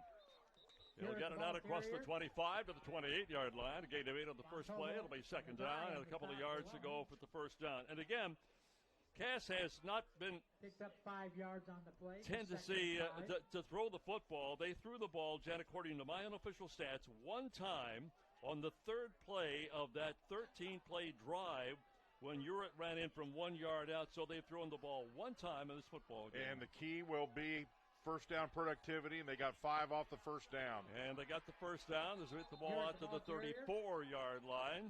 Knocked down out there by Adai Llewellyn. He has enough for Lewis Cass. And that'll be a first down. It'll be first down and 10 with the ball spotted right about the 35-yard line, like right on the chalk mark. Well, that's a good start for Cass. 2 really good runs, and that's where you can win football games when you have the confidence in your offensive line to get off the football and first and second down get 5 yards. That could be trouble for Pioneer. So the clock continues to wind down to 11:20. The second quarter just getting underway. Second half just getting underway. Out of the shotgun again. And back to throw is Chambers. And he's going to try to get a bunch. And ball is incomplete. And the crowd right in front of us, we're sitting low enough that they block our view. When that happens, they wanted pass interference. And there was some contact. There was a lot of contact. They were both battling for position all the way down. There is a flag at the 37. Pass interference against the Panthers. Well, they did finally call it. Yep. The flag was way up here and set it down where the interference was called down around the 35 or 36-yard line. So it'll move the ball out to the midfield stripe. And the second first down of the drive and the second pass of the entire game for the Kings of Cass. 11:10 to go now here in the third quarter. And they'll try the left side. Gabe Urett will get back to the line of scrimmage. That's been about it. We've not talked much, Jen, about Gabe Urett. This young man is their leading rusher with 1,140 yards, averaging just almost 8 yards per carry and almost 127 yards per game. Much better pursuit that time by this Pioneer defense. Noah Pearson on that tackle. No gain, second down and 10. And we'll go up the middle again. This time we'll get some yardage out to about down to about the 45. So a gain of 5, third down and 5. Yeah, and right now Cass offense is absolutely rolling. if they can stay within these dives and counter plays and get 4 and 5, they're going to force Pioneer to have to blitz some more or put more men in the box, or this thing's going to be over. Cass, as a team, has rushed for over 2,000 yards this year, and as a team averaging almost 7 yards per carry and 223 yards per game. You see why they keep it on the ground. There's no reason to put it in the air. This time they try to skirt the left side, get back to the line of scrimmage. No gain, third down. Great pursuit by Pioneer that time. They've really sealed that edge and forced it back in, and that's what you want to do and get help from your buddies. Great pursuit. Much better defense that time by Pioneer. Fourth down and 5. Good in punt formation. And Easton Good will come in again to punt the football away. This will be the third punt in the last 4 possessions for Cass. It is taken inside the 15, and it is fumbled and finally fallen upon about the 11-yard line. Well, Lewis Cass was able to eat some time a little bit on that drive with 9:23 left in this third period. But Pioneer finally gets him stopped, so I wouldn't know if you could use the word must, but Pioneer's got to do something with the ball here. They cannot go 3 and out. I think must is probably a proper adjective right now. I was looking for the best one. That's the one that popped up. That's a good one, because they first off they're down 22-8.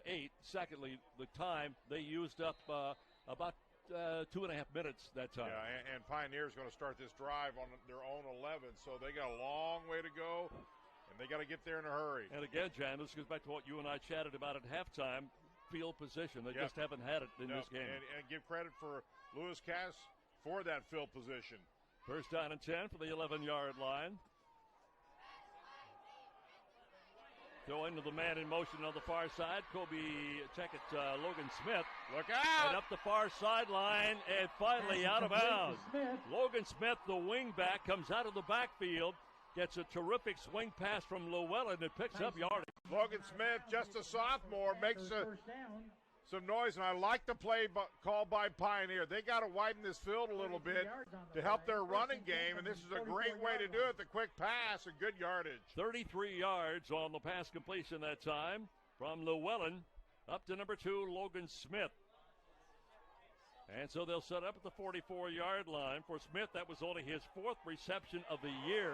Now they're caught in the backfield and sacked down inside the 35. That is number 66. That's Cale Garland. Good pursuit by this defense of the Cass Kings. Busted play by Pioneer. Can't happen. Cass has way too much pursuit coming. If you're going to make a mistake, they're going to make you pay for it. That's the case, Dan, and it happens even at the pro level. You're in a situation where you're going to lose about 15, 20 yards. In fact, they lost about 16 that time. Throw the ball in the stands if you think that fast. They lost 6. It'll be second down at 16. Fumble the snap, and now Llewellyn just running for his life. He'll be shoved out of bounds at the 38-yard line, and right now, if you're a Pioneer fan, what can go wrong is going wrong. Yeah, and that's just not good. 2 plays in a row, pretty much busted plays. And they had so much momentum off the big play, and now they just negated that with 2 kind of muff snaps. Now you put yourself into a passing scenario again. Ball is at the 38-yard line. Third down, 16, 8:24 to go. Third quarter of play. And let's see what they come up with now. Big play, really, for this game. This is huge. Third and long with 8:24 left in the third. Big play. Inside handoff to Smith again, and he got Smith, the ball carrier, about 4 yards. 42-yard line. Picked up 3 yards on the play. Yurt on the initial hit. So it'll be a 4th down and long, and we'll see what Pioneer wants to do. And Tice Johnson. Miles Spontobel coming in now to, I assume, punt the football. A little bit of an interesting play call for me. I think Coach Beard just didn't want to get themselves in a situation where they turn it over and make a bad play here and cost themselves even more. So they're going to punt it away and have to get it back by their defense. This will be the 4th attempt at punt. They fumble the punt, and it's going to be sacked down back inside the 20-yard line. Boy, and this little guy, he runs hard. He's kind of like, he kind of, anytime you have those like diminutive running backs, whether it's Darren Sproles or Danny Woodhead, they just run with like spunk to them. Yeah, and you like that running back with a little bit more size, a little bit more muscle, but Schubert makes up for all of that with his speed and athleticism. So far, he's shown that tonight rushing the football. Payne will throw again. This worked last time. Dawson, and the game is tied. It took one pass to get that confidence back inside of the quarterback. Find his favorite receiver, Dotson, just a simple 14-yard catch for the last play, and then this time right over the middle. Once he had that play action, I knew it. You see the linebackers bite there right in the middle and had his receiver wide open over the middle. Just that time, it was all come down to the receiver catching the football. He caught it with two hands, and again, he beat everyone else on the backside of the defense. And you mentioned this game is tied. I thought the first one to score might win this game. This extra point is very crucial. Tri-West has not trailed for 14 or 16 quarters. No longer. The extra cash in here. Here's a handoff again to the second man around, down to around the 10. That'll be close to first down territory. Should be really close. It has to go right at the 10 to get the first down. And well, they're using Zek as the slot receiver, and he's been one of the chief ball carriers here. First and goal. So it'll be first down and goal with the ball right at the 10-yard line. 6:50 to play, third quarter.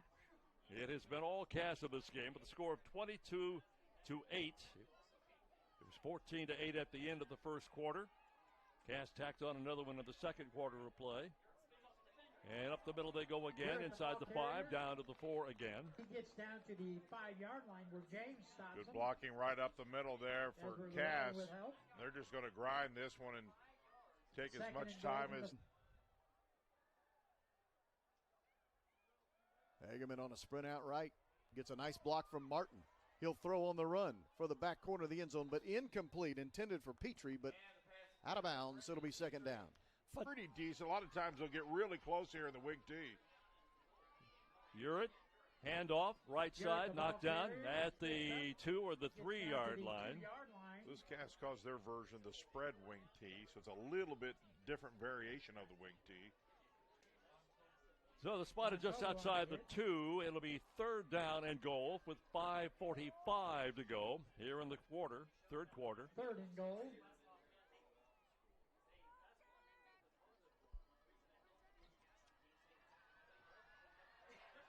Number 31 is the guy to watch. That's Gabe Urich. Gets the handoff. And into the end zone from 2 yards out. Well, I tell you, Cass just flat out got off the football there, and that's Desire getting into the end zone. But their quarterback turned receiver, Caleb Ellison, makes that catch. You know, I hesitated for a second there, Coach Shipe. I thought maybe the quarterback, Hageman, was beyond the line of scrimmage when he delivered this pass. And it's pretty close, but I think he was behind the line of scrimmage. And what a catch. And I thought he was going to run it because I thought he had a chance to get 6-7 yards, but a great throw, great catch by Ellison. And, again, really our Edison just happy for him in general because here's a young man that thought he was going to be the quarterback and was early, and then Ellison has just adapted to his new role as a receiver and a DB. And that is his second receiving touchdown of the season. Bevelheimer an extra point, and all of a sudden the Brebeuf Braves have some life. It's 28-7, 9:36 to play in the third quarter on the IHSAA Champions Network, presented by Indiana Farm Bureau Insurance. No, it's still right there at the 8-yard line, so no gain. Third and goal.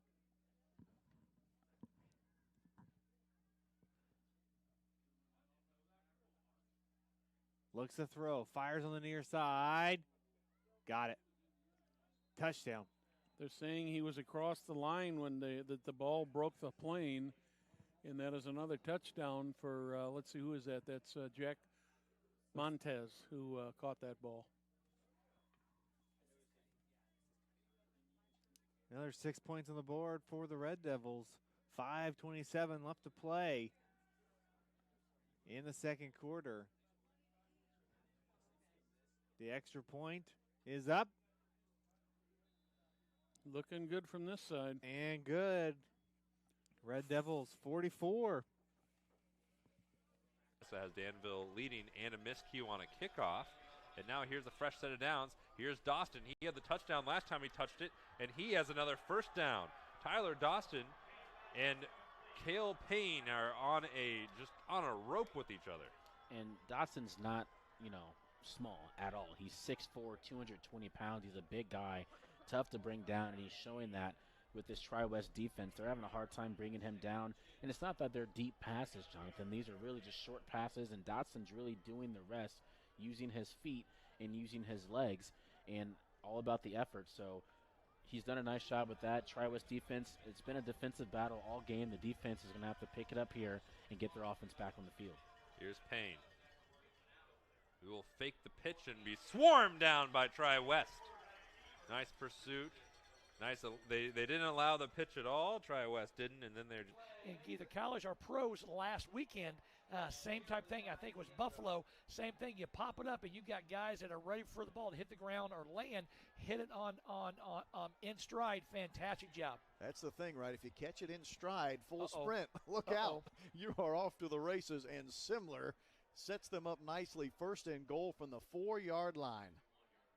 And I tell you what, that is just a backbreaker there. You've done a nice job of scoring now. You got a chance to onside kick. Kids are fired up, and all of a sudden Chittard answers with that. And wow. And Chittard, for the first time tonight, going to go to the true I offense here. An I backfield with a fullback and a tailback. They've shown us a number of looks offensively. Taylor steps out of one tackle and then steps into the end zone. So just like that, the Trojans answer right back. A one-play, 4-yard drive, and Chittard adds to their lead as they're now ahead 34-7. And that's what great teams do. They don't panic. They come back and they come back and think about execution, and that's exactly what Chittard did on the kickoff return, and that's what they did there on the touchdown. Second rushing touchdown of the night for Taylor. He's got 18 on the season. So just like that, Chittard with a big kick return from Simler that set them up nicely. First and goal from the 4. Taylor handles the rest of the heavy lifting, and that extra point is up and good by 4. And what do we got? Looks like we have an offsides, I believe, on the offense. It looks like it's going to be, a false start, illegal procedure, and that's usually what it's going to be. When they stop the clock, you got the Brownstown front line cheering, and that is because of a 5-yard penalty. So once again, Wyatt, like you have talked all evening long, when these teams seem to get inside the 20-yard line, they seem to go backwards instead of frontwards. Absolutely. Both teams have struggled tremendously tonight. This will be the 4th drive in a row for Charlestown that they got inside of the red zone. If they get stopped, this will be the 4th time that they got stopped in the red zone. Only 20 short yards of the end zone. That moves the ball back to the 12-yard line, and it brings up a 3rd and 10. 3rd down and 10 for the Charlestown Pirates. I formation, Snyder. He goes back, looks for the short pass, and it is incomplete, a little bit behind the intended receiver out there. As good defense that time. It looks like it's Murphy, the intended receiver once again, but that's incomplete. And now we've got a 4th and 10 and a decision for the Charlestown Pirates. Let's see, you're at the 12. That would move it back to about the 20. This would be about a 30-yard field goal attempt, but let's see what happens. I think they're going to go for it. 3rd down and 10. Or 4th down and 10. Oh, it's okay, it's 3rd down. My correction. It is a 3rd down play. 3rd down play. That's right, we had that penalty, didn't we? Yeah. 3rd down, and Snyder's going to try it again. He's under pressure. He throws it, and no chance for that one. As it was good for Murphy again, as Murphy was the intended receiver. Now Snyder is down. As he gets up slowly, he took a pop in there, and it brings up 3rd down and 10 with the clock stopped at 11:06. Now it's a 4th down and 10. I know we'd get to it sooner or later. Let's see what Charlestown decides to do. They're going to try to kick it, or will they go for it here on 4th down?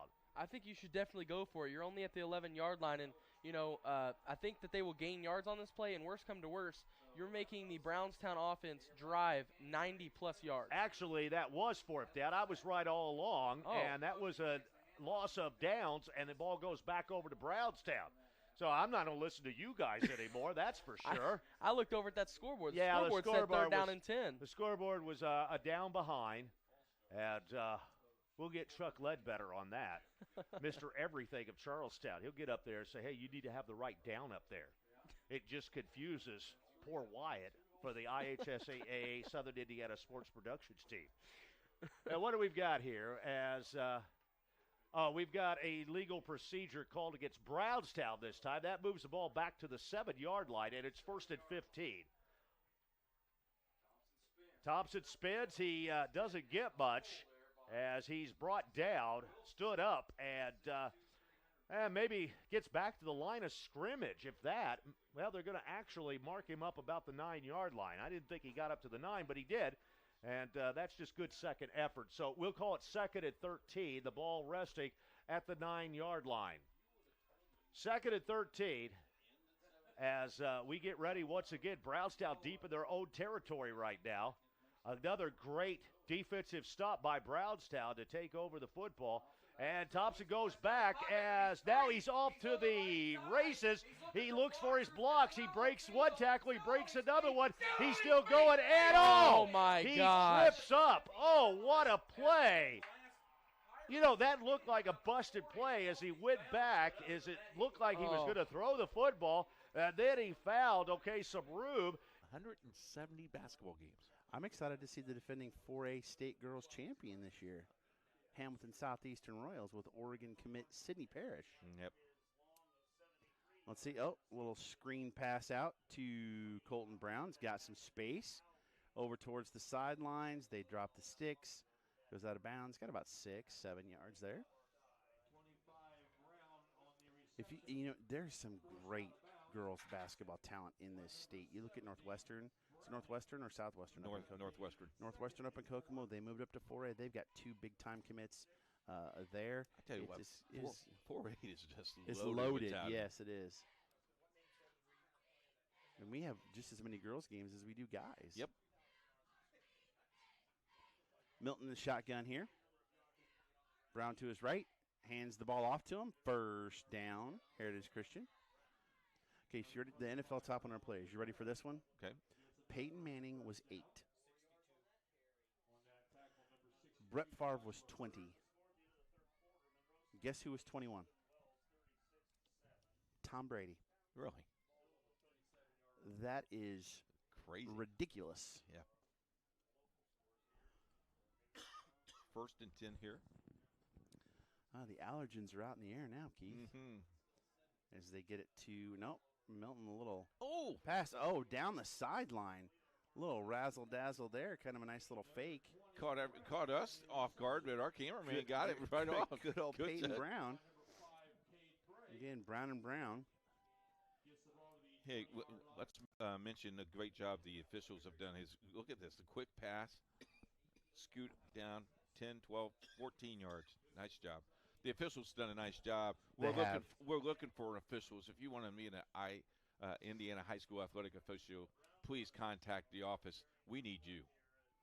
Hand off to Colton Brown right up the gut. Gets down about the 10-yard line. Oh, flag though. We'll see if that comes back now. Yes, it is going to. That's the first holding call that we've had tonight. I do believe this is only our 2nd penalty of the night. There was a second holding. There was one early where he tackled the that's right. guy. Yeah. Or Lewis Cass will play either Delphi, a 6-3 ball club, or Rochester, a 3-6 team.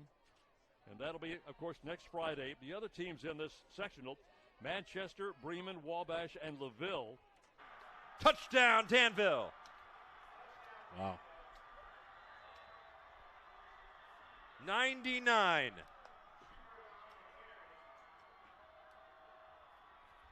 And we mentioned just a run up the middle, and as you see, the nice job sealing by the offensive lineman, and there's literally no one in the backfield.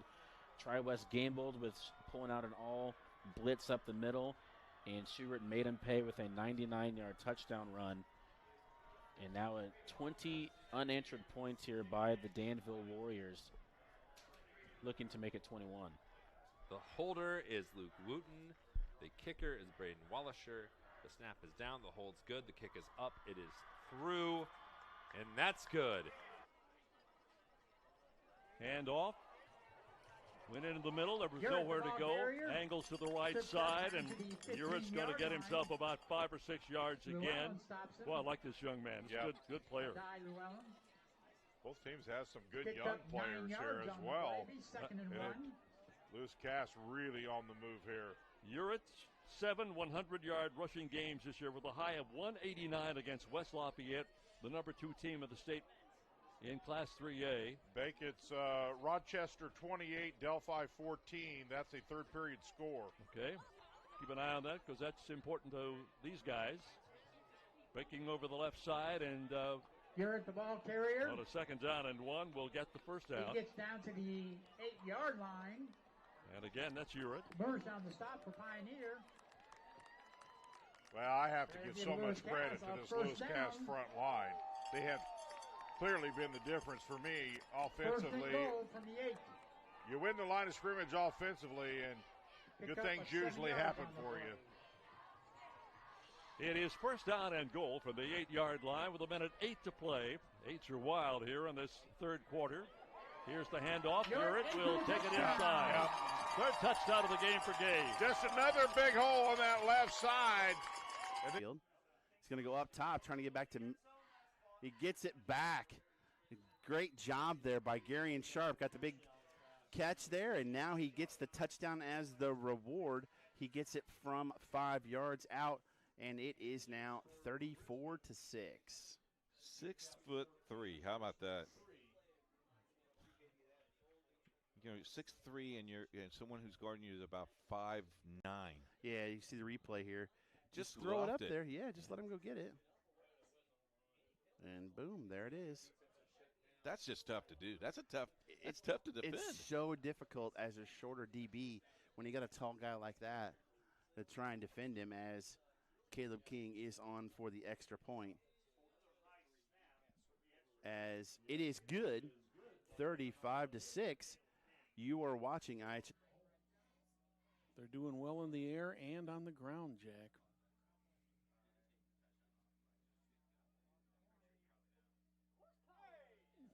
Are they in? Nope, they're short.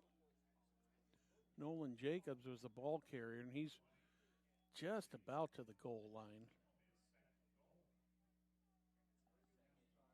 1:33. Clock is running.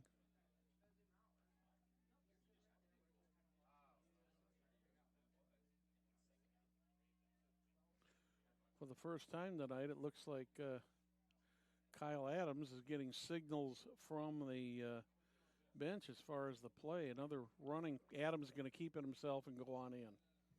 And he does.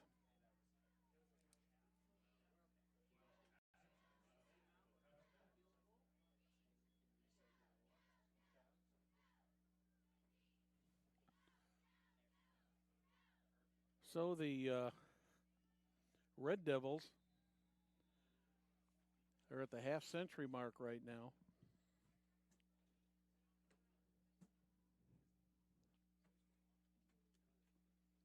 And it looks like we're waiting for the holder here to get back in.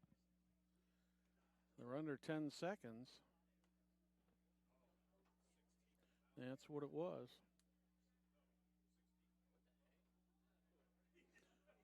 Going to try a two-point conversion. Got it. And they're going to make it. I don't think that was on purpose. No, I don't. That was a broken play. Ball game we have. Okay, let's see what Charlestown can do. Let's see what Brownstown can do defensively. Man, what a football game we've got here. This is a great way to start the playoffs. And it looks like we got just a straight-ahead quarterback sneak and about 3 yards in there by Snyder. And let's see where they mark the football. It's going to be about the 4 or 5 yard line, so he gives them a little bit of breathing room, but not much. All right, they mark it at the 4, and we'll call it a 2nd and 7 as we now are down under 6 minutes to play. Yep, at the 4 yard line, it is a 2nd down, 7, ball at the 4. It was a nice kick, too, by the way, in there by Thompson. Yep. Great play by Cope for Brownstown. It's pitched back to Lukes. Luke's in there. He tries to find some room. He gets past the 5. He gets up to about the 7 yard line, and that's about it. These backs are pushing those piles they get into. They're falling forward for sure. He's going to move it up to about, let's see, they're going to mark it at the 8-yard line. It's a pickup of 4 in there, so it is 3rd down and 3. Got to get to the 11 for a first down. The ball on the 8. Clock moves. 5 minutes, just over 5 minutes to go. We get set once again. You can see we're in the stands tonight as far as our camera, and it's moving. It is given this time. Stumbling, and I think he got the first down. He looks over at the markers, and let's see. It is a first down by Lukes. Boy, I tell you what, that is just great effort. He's getting up. He's not 100% by any stretch of the imagination, but he made that happen as he gets it up to the 12-yard line, and it is a first down and 10, and what a big first down for the Charlestown Pirates. Absolutely. Luke's is 100% fighting through injury right now and playing great. All right, here we go, ladies and gentlemen. Still deep in their own territory. That's the Charlestown Pirates. Snyder comes to the line once again. Takes the snap, and there's the pitch out to Lukes. He cuts back. He finds a little bit of running yards and gets up close to the 15-yard line to pick up a 2 or 3 on the play. But more importantly, that keeps the clock moving, and I know that is what Coach Jason Hawkins wants. Luke's now getting up slow once again. He is struggling tonight. Yes, he is. He gets it up to the 14. It's a pickup, a 2 on the play. It brings up 2nd down and 8 as we're under 4 minutes to play in this football game. The ball resting on the 14-yard line. And Luke's is coming out of the lineup. There you see him, ladies and gentlemen, as he limps off. He gets off quickly, though. We're going to have Loxton in the backfield now. Let's see what happens. We get set once again. Snyder. And he gives it, it looks like, to Logston. And Logston gets past the 16 up to about the 17-yard line. And it is a pickup in there of another 2 yards on the play. Lucas Hines with a great tackle there. All right, 3rd down and 6 as we move down past the 3.5-minute mark. And, of course, all-state running back Marion Lukes went limping off on that last play. And let's see. I think he's back in. No, I think that's Logston. My correction. And Snyder keeps it. Snyder still on the move. He gets up close to the 20-yard line, but it's going to be short. It's going to be about a 4th down and 2 as Snyder keeps the ball. He picks up about 4 yards, but it's 2 yards short, and it looks like a punt coming in here for Charlestown. Let's see. Braden Walker with the tackle there. All right, we're ball at the 20-yard line. 4th down, 4th and 2. And the clock is stopped at 2:44 as Brownstown has taken their first time out. Brownstown takes their first time out as they will have 2 left. Let's see. I'm guessing that Charlestown. And that'll move it back just inside the 45. They get a 2nd down. We'll call it 13 to go for the first down. I've always felt like making these sectional games, and as you get into tournament play, 2 things. You got to be able to run the football, and your defense has got to be able to stop the run. If you can do those 2 things, it's a huge key to moving to the next game in the tournament. 2nd down and 13. Wanting to throw on the run, got a receiver, and he is caught. Did he get down in bounds? I think he did. What a terrific throw, and what an outstanding catch that was. That's a pioneer first down. That is Badelo. 15 yards on Yeah, he only needs 1 foot. I think he may have got both of them in. Take a look at the replay here. Oh, that's fantastic, man. That's a gorgeous catch. What an effort to get. Only need 1. I think he may have that plus the other. I mentioned we hadn't called his name very much in this game.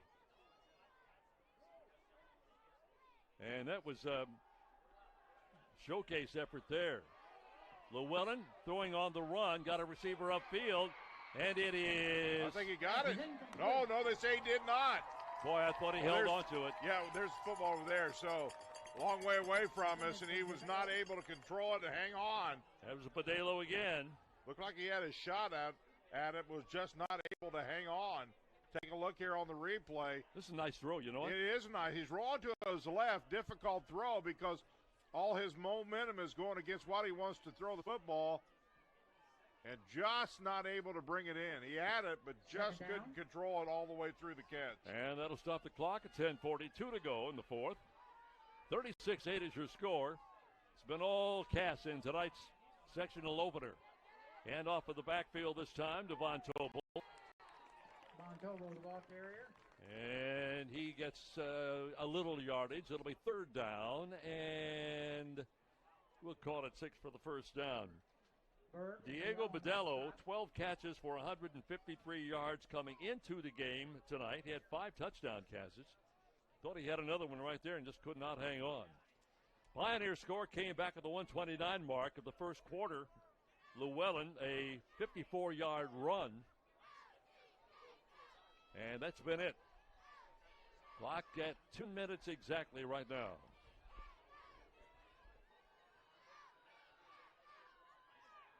High snap, taken by Llewellyn. He'll move the ball forward, and let's see if he got enough with the first down. Don't think so. It's got to be about 3 yards shy. Well, for Pioneer to be super successful, Llewellyn had to have a huge day. And Lewis Cass absolutely has kept him in check for the most part. 4th and 3. Really just the one big play. Short of that, he's been contained. Llewellyn has not had a 100-yard passing game all year. His best was 85 against Winnemac.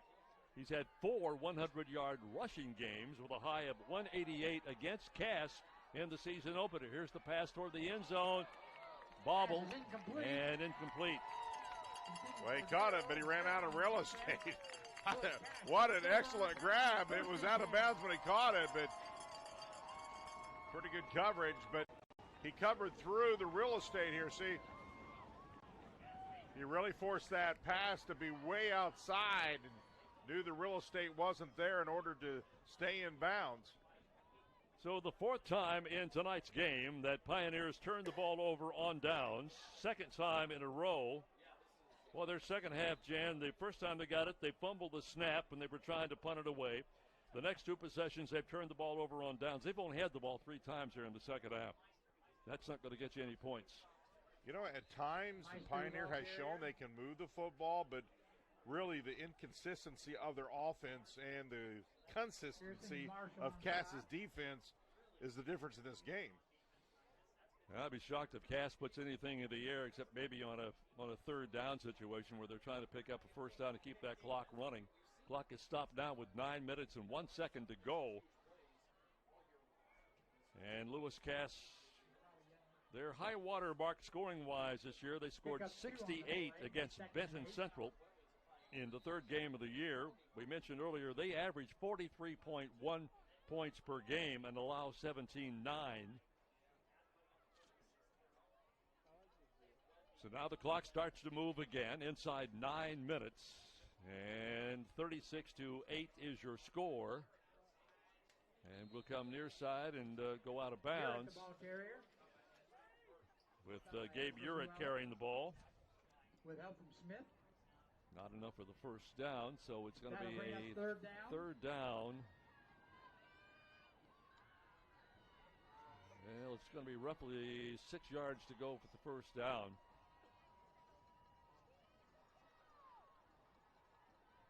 And this is one of the scenarios where you might see him throw a pass just to try to pick up that 8 yards to keep the clock moving. Instead, they'll hand it off and get the first down and a whole lot more. Yeah, he may be gone, Big. Caught at the 20 and fumbles, but it goes out of bounds. And Easton Good is going to get hit with a unsportsmanlike conduct penalty here. Here's the handoff deep. 59 yards on the run by Good. 59 yards on the run that time. He brought down at the 15. Now, I don't know if we'll see it here. Now, watch. There's the person of the unsportsmanlike conduct call. That's unnecessary. Don't need to do that. You made a good play. Go back. No sense in that. So he's marked out at about the 17, and we'll take him back to about the 32, somewhere in that neighborhood. Again, Rick Podell and his gang have done a good job of keeping this game under control tonight. Big the number for Dalen Taylor.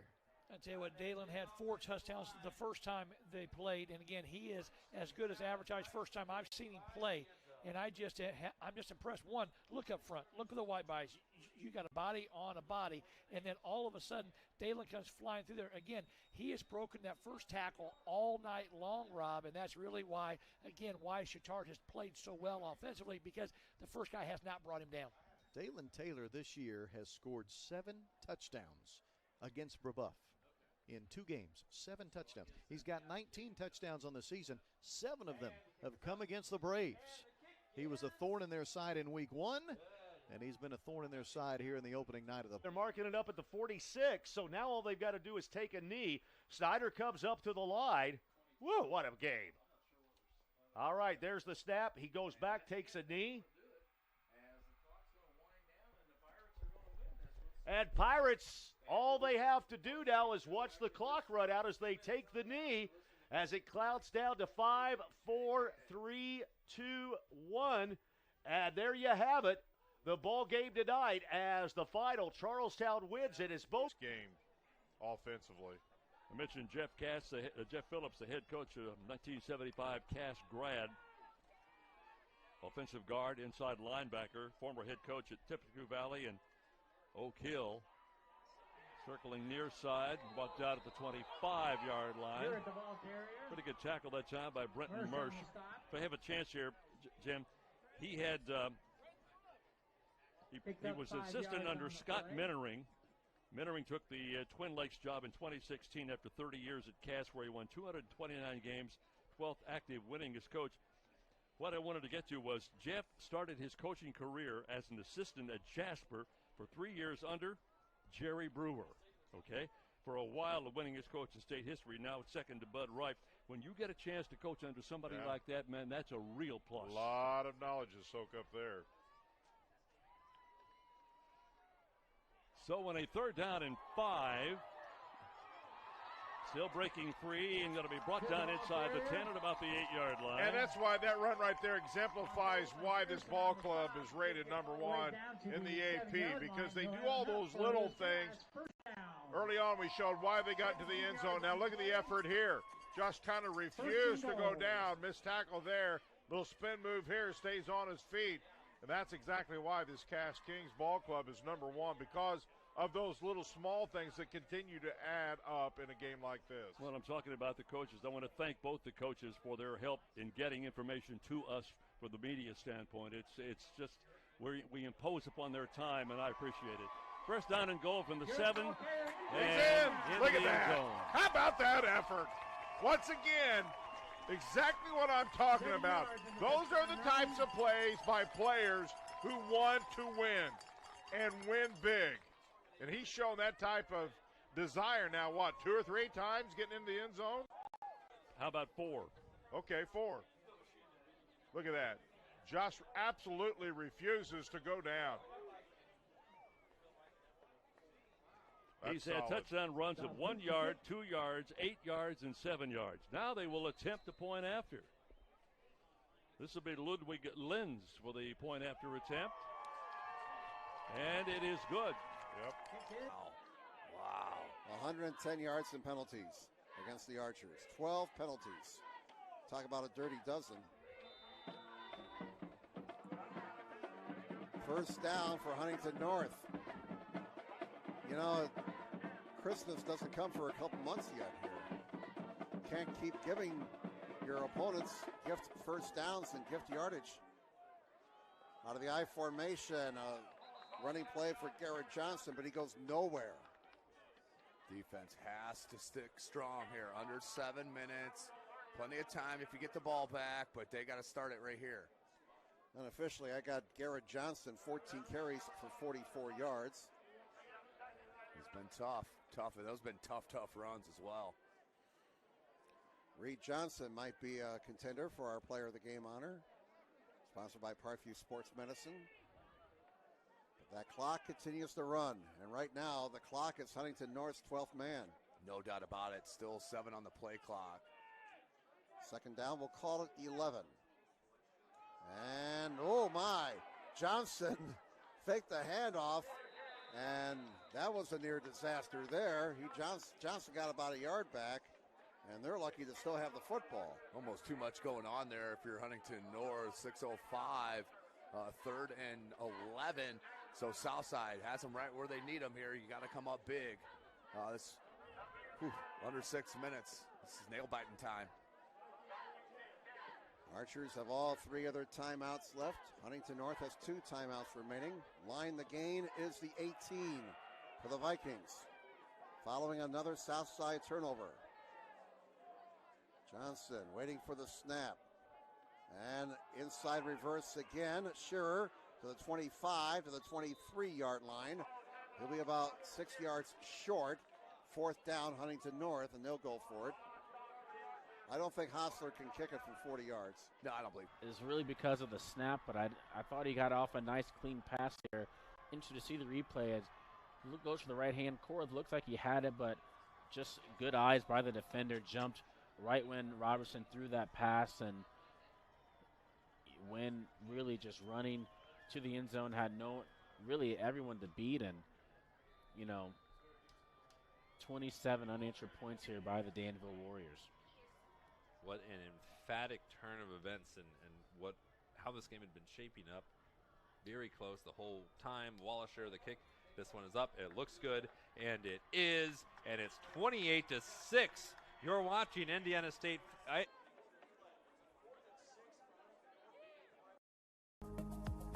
Looking 38, Plainfield 13. Decatur Central is a good ball club. Yes, they are. And they're going to make some noise. In fact, Cathedral's in that same sectional, if I'm correct. Plainfield had a pretty good season this year, and just not meant to be denied. Clock continues to wind at 4 minutes to go. Here is Ezra. He's going to throw. He got a wide open receiver. Incomplete. To Miles Von Tobel. On the defense. And it'll be 4th down. And Kleiner will go for it.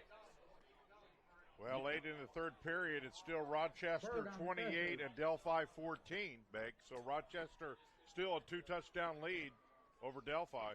And that would put Rochester with a 4-6 record up against Lewis Cass, who will go to 9-1 after this record. Well, still a whole quarter to be played. That was a 3rd period score, but still a 2-touchdown lead for Rochester. Number 1 team in 5A, New Pal, by the way, is off tonight. They're not unbeaten in 9 games. They're at Whiteland, 6-3 club. That is a game that'll be played next Friday night, and that takes care of things on downs. 3rd consecutive possession. Cass will take over right now. So that snap was bobbled.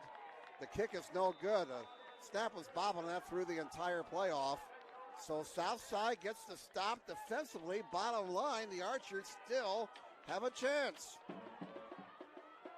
Yeah, that was a huge play. Hostler obviously has the confidence. Players in the game as well. The new running back. Let's see if I can find out who this young man is. That's number 16 who had the carry, and number 16 is Tommy Hannon, a sophomore. And I tell you what, Rob, the one thing that if you're watching this, when you break down film as a coach, if I want to know what is the bread and butter of Chittard, you watch when they put new kids into the game, young kids, you run your foundational plays, and that's what you're going to see the rest of the game for Chittard. St. John, the QB, walking up and down the line of scrimmage, it looks like, trying to tell everyone what play they'd like to run here. The play clock is at 20 seconds, and they're also taking their time, as Chittard doesn't want to hurry things here, with now less than 3 minutes and 17 seconds to play in the ball game. St. John will take the snap. Again, he'll hand to Hannon. And that'll be a short run. And up the middle goes again. Childers to make the tackle. Sanders in there tackling as well for Brebeuf. Great that both teams are able to sub out and play some of the younger kids. There's something about getting on the field during the regular season, but it's even more important during the tournament, and this was a great experience for both Great hand here for Jay Higgins as he comes off, the senior going to Iowa. Excited for Mick Russer able to honor his senior like that. And the curtain call there for Higgins. Well done as he trots to the sideline playing his final game in a Brebeuf uniform. His high school football career will come to an end here tonight against Chittard as Carter St. John has a first down run. How about the athleticism from the sophomore QB St. John turning it around the right end and picking up enough yardage for a first down. Great job by Carter there. Again, he really sells the fake, the play fake, and then has enough athleticism to get outside and smartness to stay in bounds. I know the clock's still going, sure, but he's taught he's got to stay in bounds. Clock runs. Nice job by Carter.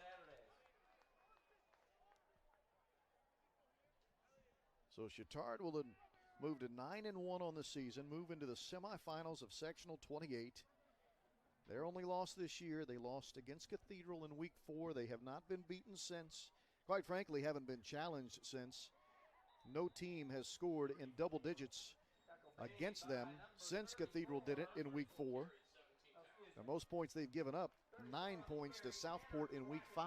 Tonight, they're only going to give up 7. Well, they're going to have another week to get healthy next week if they play the winner of North Montgomery and Crawfordsville. Is that right? Correct. And I think they have one win between the two of them or something like that. And so, but it's one of those things. Again, great job by Brebeuf, but I tell you what, good as advertised, my friend here. Chittard's been just special. We're about to go under a minute remaining in the ball game. Seniors here getting their recognition from Brebeuf home fans. They had a chance to rise to their feet and applaud here just a second ago as the seniors were honored. Again, there's only 13 seniors on this roster for Brebeuf. They're a young football team who had a whale of a season, but that season will come to an end here tonight as they will finish 7-3.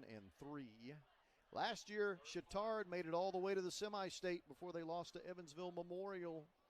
This year, they know they're going to at least make it to the semifinals of the sectionals after this convincing win tonight over Brebeuf.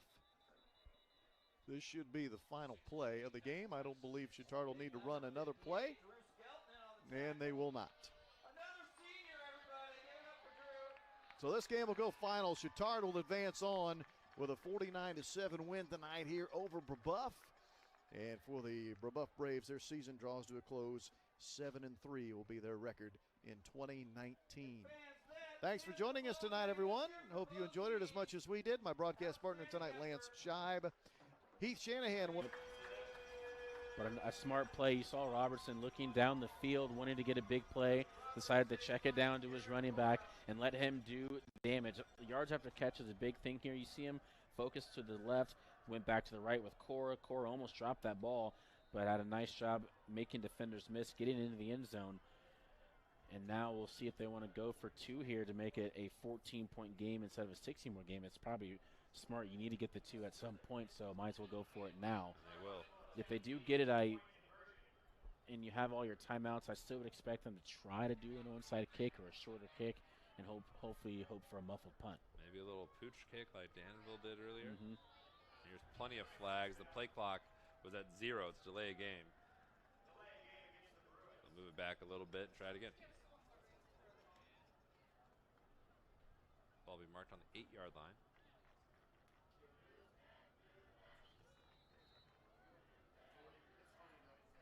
And the Danville student section feeling their oats there a little bit.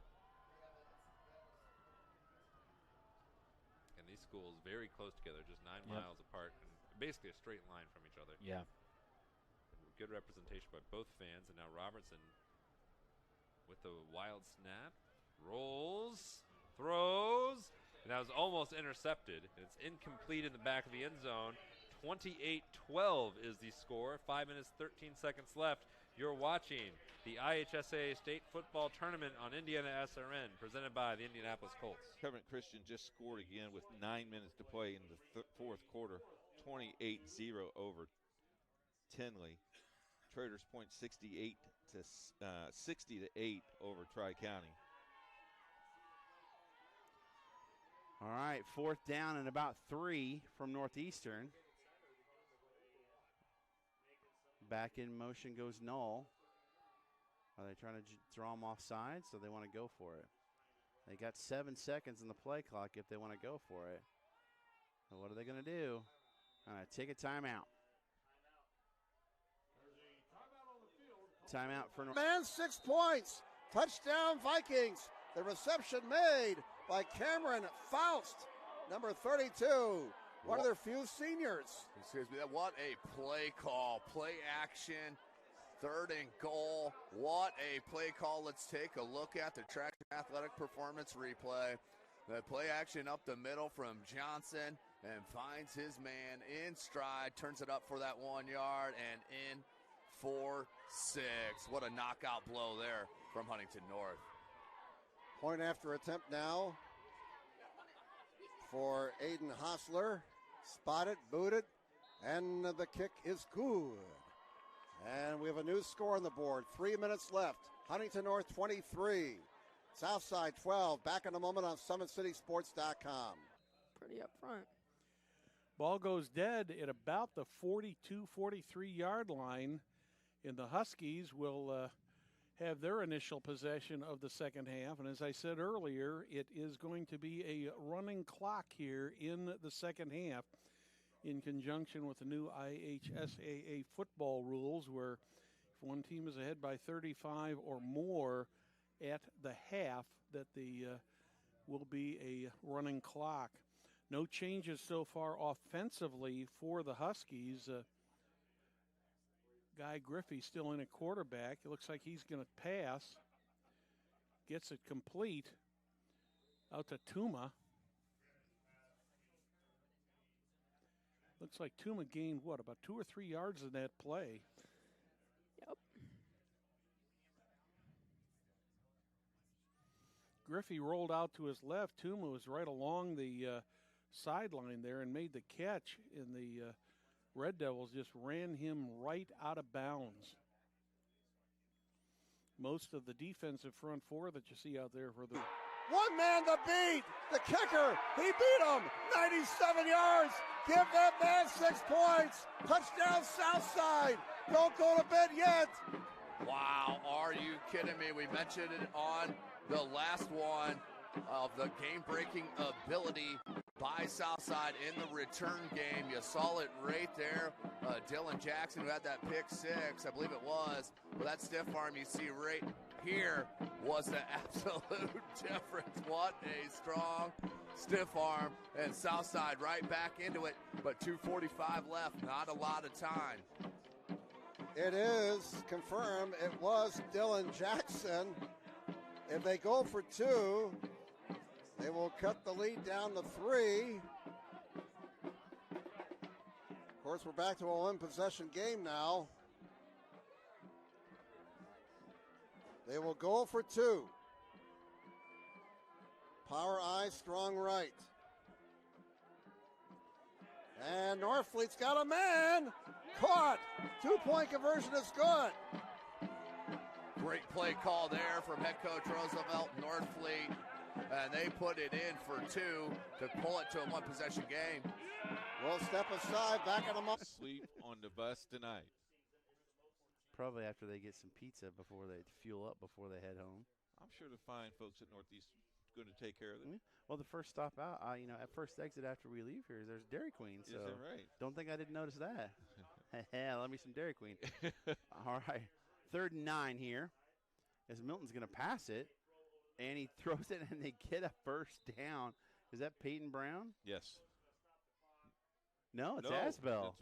Sam Asbell. Yeah, and that's how I got this wonderful physique. There's lots of Dairy Queen. Is that right? Yes. Yep. We need them as a sponsor now. Coach at Indiana. There you go. If you work at Dairy Queen and you're listening, yeah. I'll keep you awake on the way home. Oh, okay. That's the way it goes, huh? Yep. Okay. Not the reverse at all. As soon as you hang up from Lovell, you'll be out like a light. Yes, sir. 1st and 10. Milton still in. Looking to Hammond's going to go sideline to Gehrig. Breaks a tackle. It's going to get another first down. I'm surprised they're throwing. Well, I think you got to get other guys in the play, because now you are playing your second string wide receivers. And you're at 333, so you're almost calculating dropping to a knee here shortly. See what happens here. This Milton's got Gavin Hammond in the backfield. Roncalli beats Frankfurt 42-0. To Hammond, up the gut. He's going to get the first down. You know, we talk about Roncalli. Roncalli, now that's their fourth straight win or fifth straight win. You look at their sectional, they could have run their sectional. Their regional is this Mount Vernon area sectional. Yeah, and tell you what, that was not what anybody expected last week, to see them come out and punch Guerin Catholic in the mouth like they did and go up 20. I mean, Keith, they scored 3 touchdowns. I kid you not, on 10 offensive plays in the first quarter. That's right. You had I was at that game with Brent Young, and man, oh man, it was unbelievable. How about some games we've seen this week? Yeah, we've seen some unbelievable games. Hammond's got some space. He's running. He's staying alive, as the Bee Gees would say. It's going to be a first down. It's going to be close.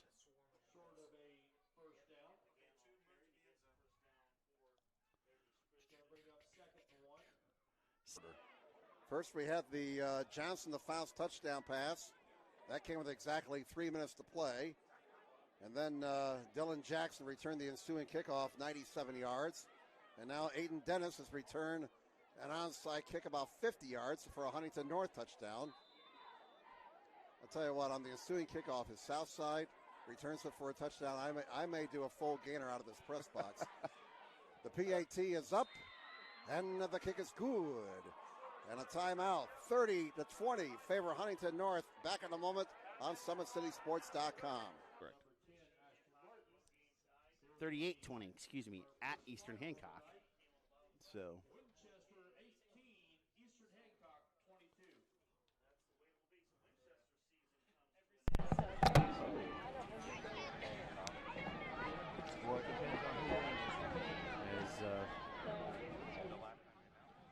All right, as we've got a new first down for the Eagles. Our field mic guy just came.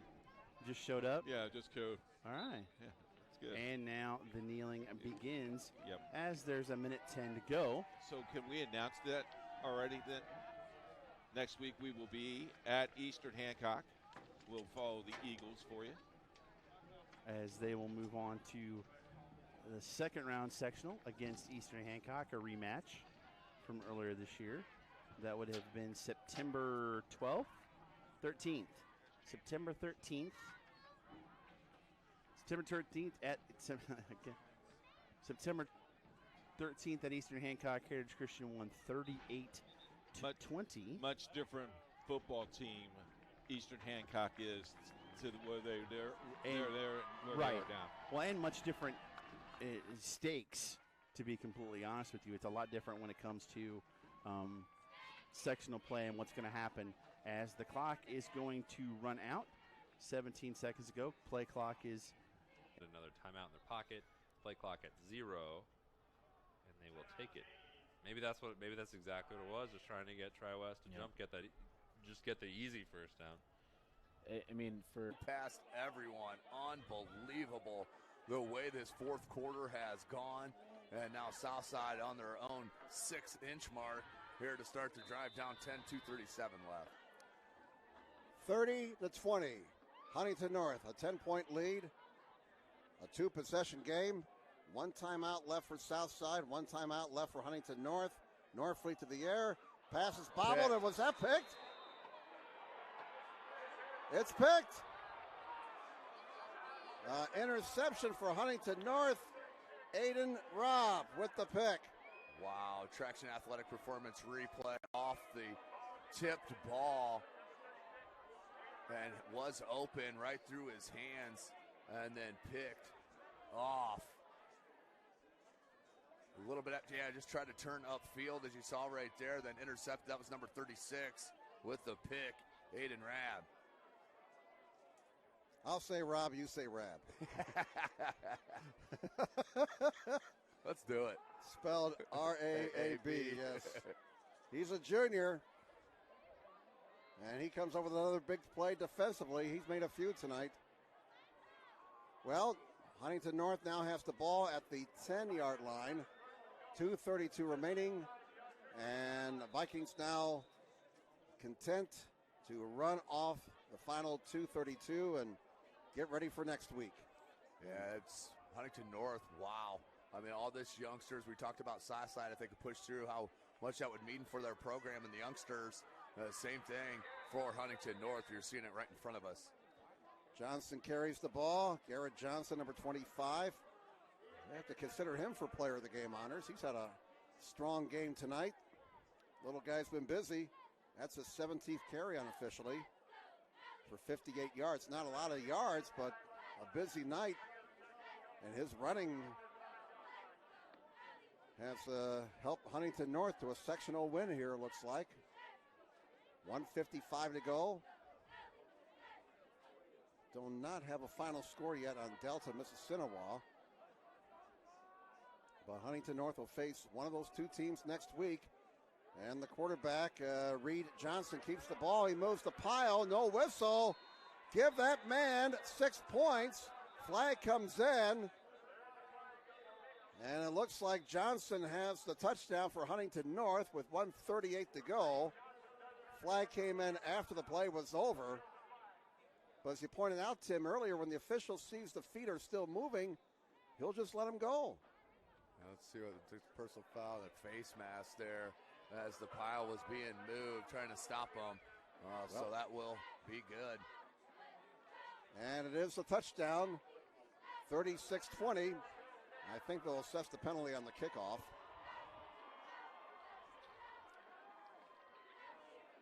What a second half.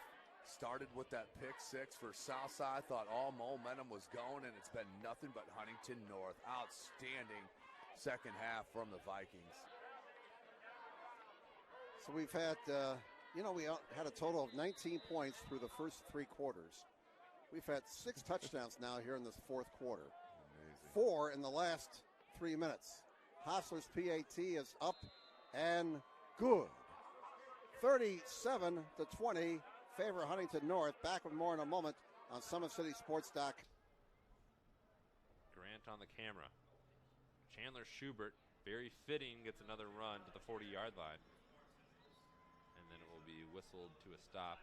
We will keep it here with the final timeout by Tri-West being called in a 16-point game. And I think it's very impressive with how Danville persevered into the season. And when you have a young team, and Casey Woods had told us that the program was down in numbers this season. They had 8 seniors in, or they have the senior leadership, so a bunch of different players had to step up for the Warriors, and we see that. The sophomore, Cale Payne. Sophomore defensive tackle having a huge game tonight, Trey Morrell. The huge interception was by Dominic Wynn, a junior. You have huge playmakers from all over this team that have been underclassmen or still have eligibility for next season, and that really bodes well for the Warriors, especially if you're able to build off this result, and then you get most likely West Vigo, even though that game is very much in doubt, just into the third quarter against Indian Creek. And, you talked about the young players. You play from a young age, and you do well. You're only going to get better throughout your high school career. So, this team gets to sectionals. They win their first sectional game, and they're all sophomores. Your quarterback, your wide receiver Dotson is a sophomore. Your quarterback is a sophomore, so you're going to grow with that together. So 3rd and 5 for Danville. Under center, Payne will keep. Bootleg, has the lane for the first down. He has it. He's knocked down, and that will do it for the Danville. They just have to kneel it now.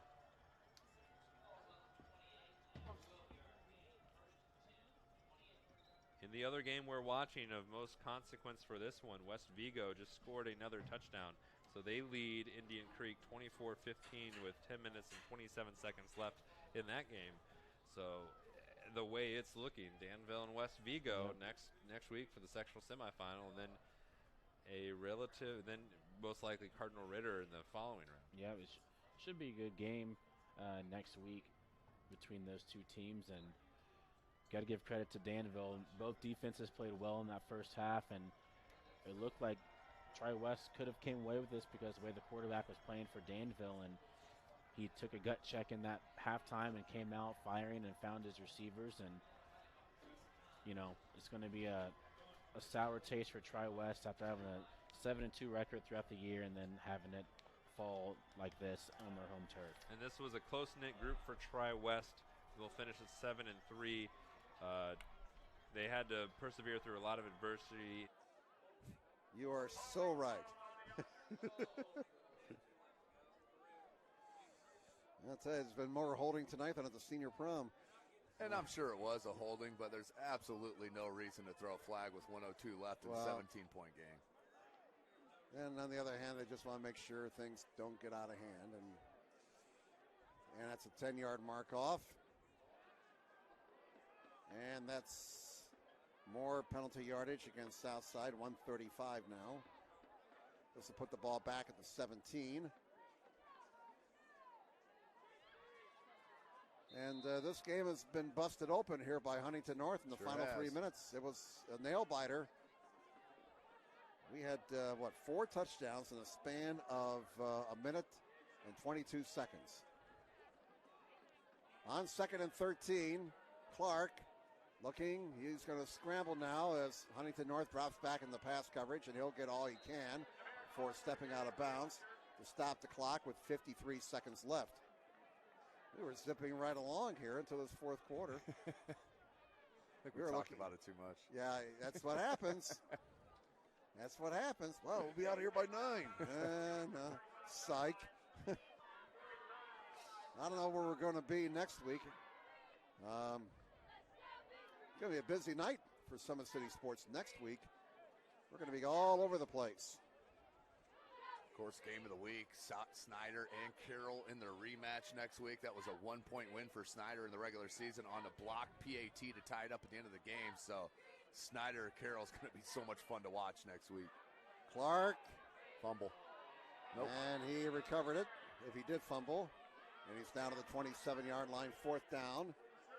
And we're under 40 seconds to play now. 4th down and 3. Tough way for the season to end for Southside. But you got to use this as a learning experience. 4th and 3 from the 27. 20 seconds remaining. Archers will go for it. Here's Clark looking, throwing, and it's caught and dropped. And that kind of sums up the night right there, Tim. Yeah, it sure does. Turnover downs on a drop. And it was a great 3 quarters for Southside. Just fell away from them. Wheels came falling off. And there it is. Penalty is declined here by Huntington North. And third time this year, Southside would have a lead in the 4th quarter and not be able to finish. And that's one thing they're going to have to talk about during the offseason. They got to finish. Yeah, Northside and Northrop, several games where they were right there and just couldn't pull it out.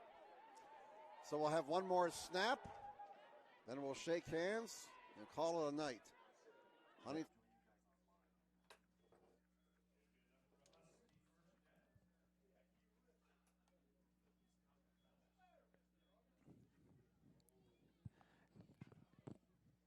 All right, here, 3rd and 4. Excuse me, it's going to be 1st and 10, ball on the 48-yard line. 6:20 left to play in the 4th here.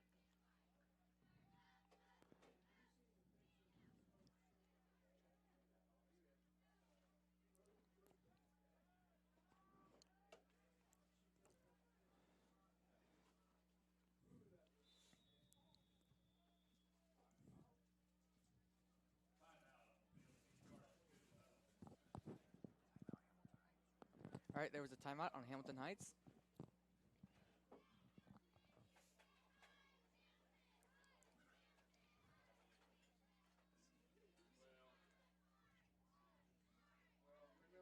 All right, so we're here tonight again at Hamilton Heights for sectionals, West Lafayette, and I've got a new crew to my right. How are you guys tonight? Good. You guys doing all right? Good. So you're going to be in, like the broadcasting type stuff. Yeah. I'll tell you, I've been doing this. Will's had to put up with me for the last 5 years already. And I'll tell you, it's a lot of fun being able to call some of these games. And we do basketball, we do volleyball, we do football. It's pretty much a year-round for us. All across, the cool part of what we get to do, though, here is we get to go all across Hamilton County and call these games for high school kids. Down the sideline to Knott. There we go. First touchdown for Huskies.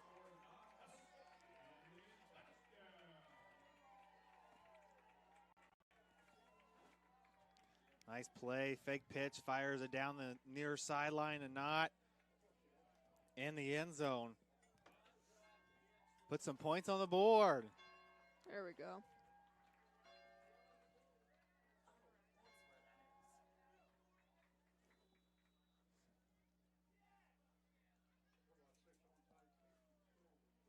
Now all I want to do is go down there and ring the bell.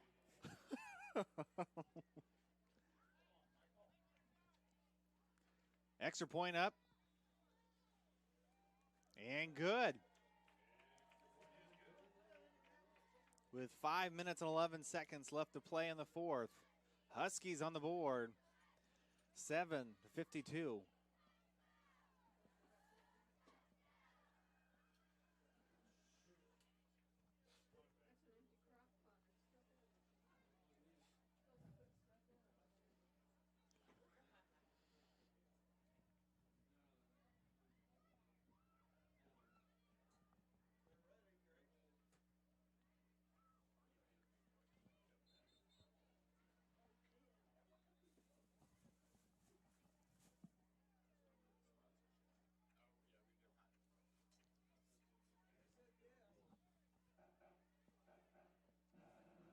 All right, here.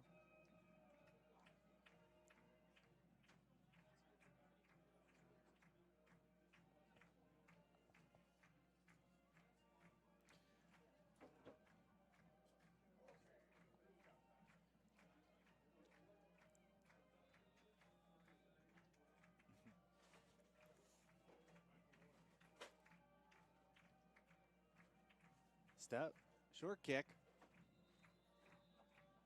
Still recovered by West Lafayette. So you guys have now made it through. We're only 5 minutes left in the fourth. So far, have you learned a lot here tonight? Yeah, I would say so. I have, yes. Yeah. You know, what's very interesting I always find is that a lot of people don't know how much goes on behind the scenes. The two people to my left here have a lot more work than me having to put a headset on and talk, but it is definitely a lot of fun. And for you guys, outside of this, anything else that you guys do over at Hamilton Heights? I am in the band. Awesome. Okay, so what do you play? I play the tuba. There you go. I'm in BPA, Speech Club, and Art Club, and Awesome. I recently tried out for Color Guard, but I haven't found out the results yet, so I'm praying that by next week I can find out if I made There it. you go. My wife is a she'd be mad at me, Westfield High School grad, and she was in Color Guard. It's fun. Yeah. It's light workout, so, it'd be good to do every day. Yeah. Yeah.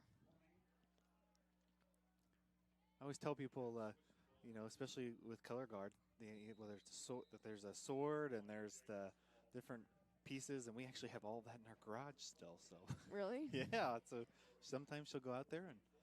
Yep, it's sabres, rifles, and flags. Yeah, oh yeah. Yep.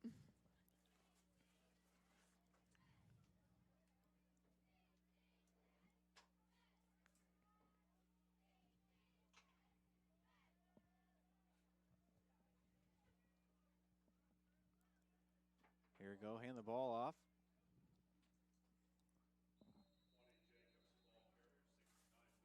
Gain of a couple.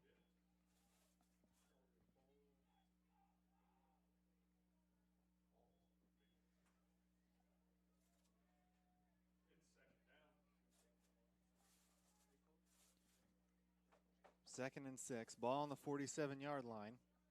Approaching 3 minutes left in the fourth. Shotgun formation. One on the near side, two on the far side. Gets a call from the sideline. Gets in a shotgun formation. Looks, fires, throws. Caught.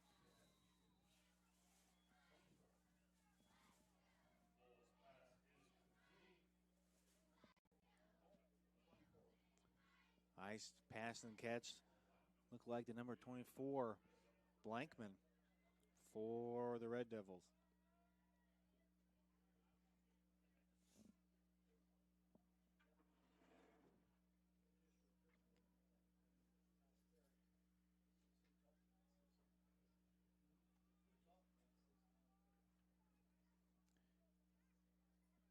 Again, the shotgun formation. Fires down the sideline.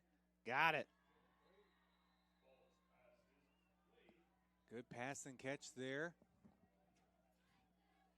Looks like the number 80, Nate Myers, with the catch.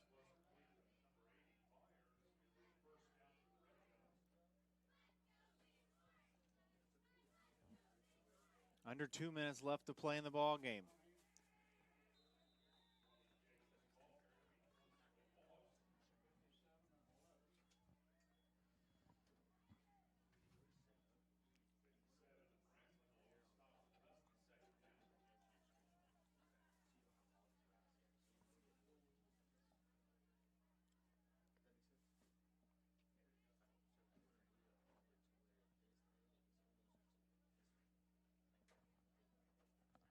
Approaching 1 minute left to play. Looks, play action, fires, throws.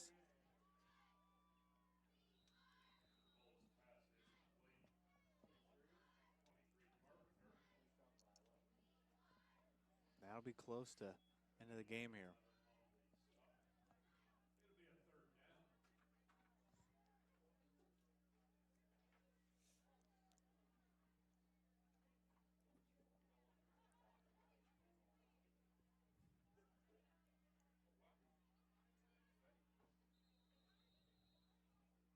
It's going to be close. Yeah, but it looks like they're just going to wind the clock down here. And with that, the final score, the Red Devils of West Lafayette 52, the Hamilton Heights Huskies 7. Want to thank everyone for watching here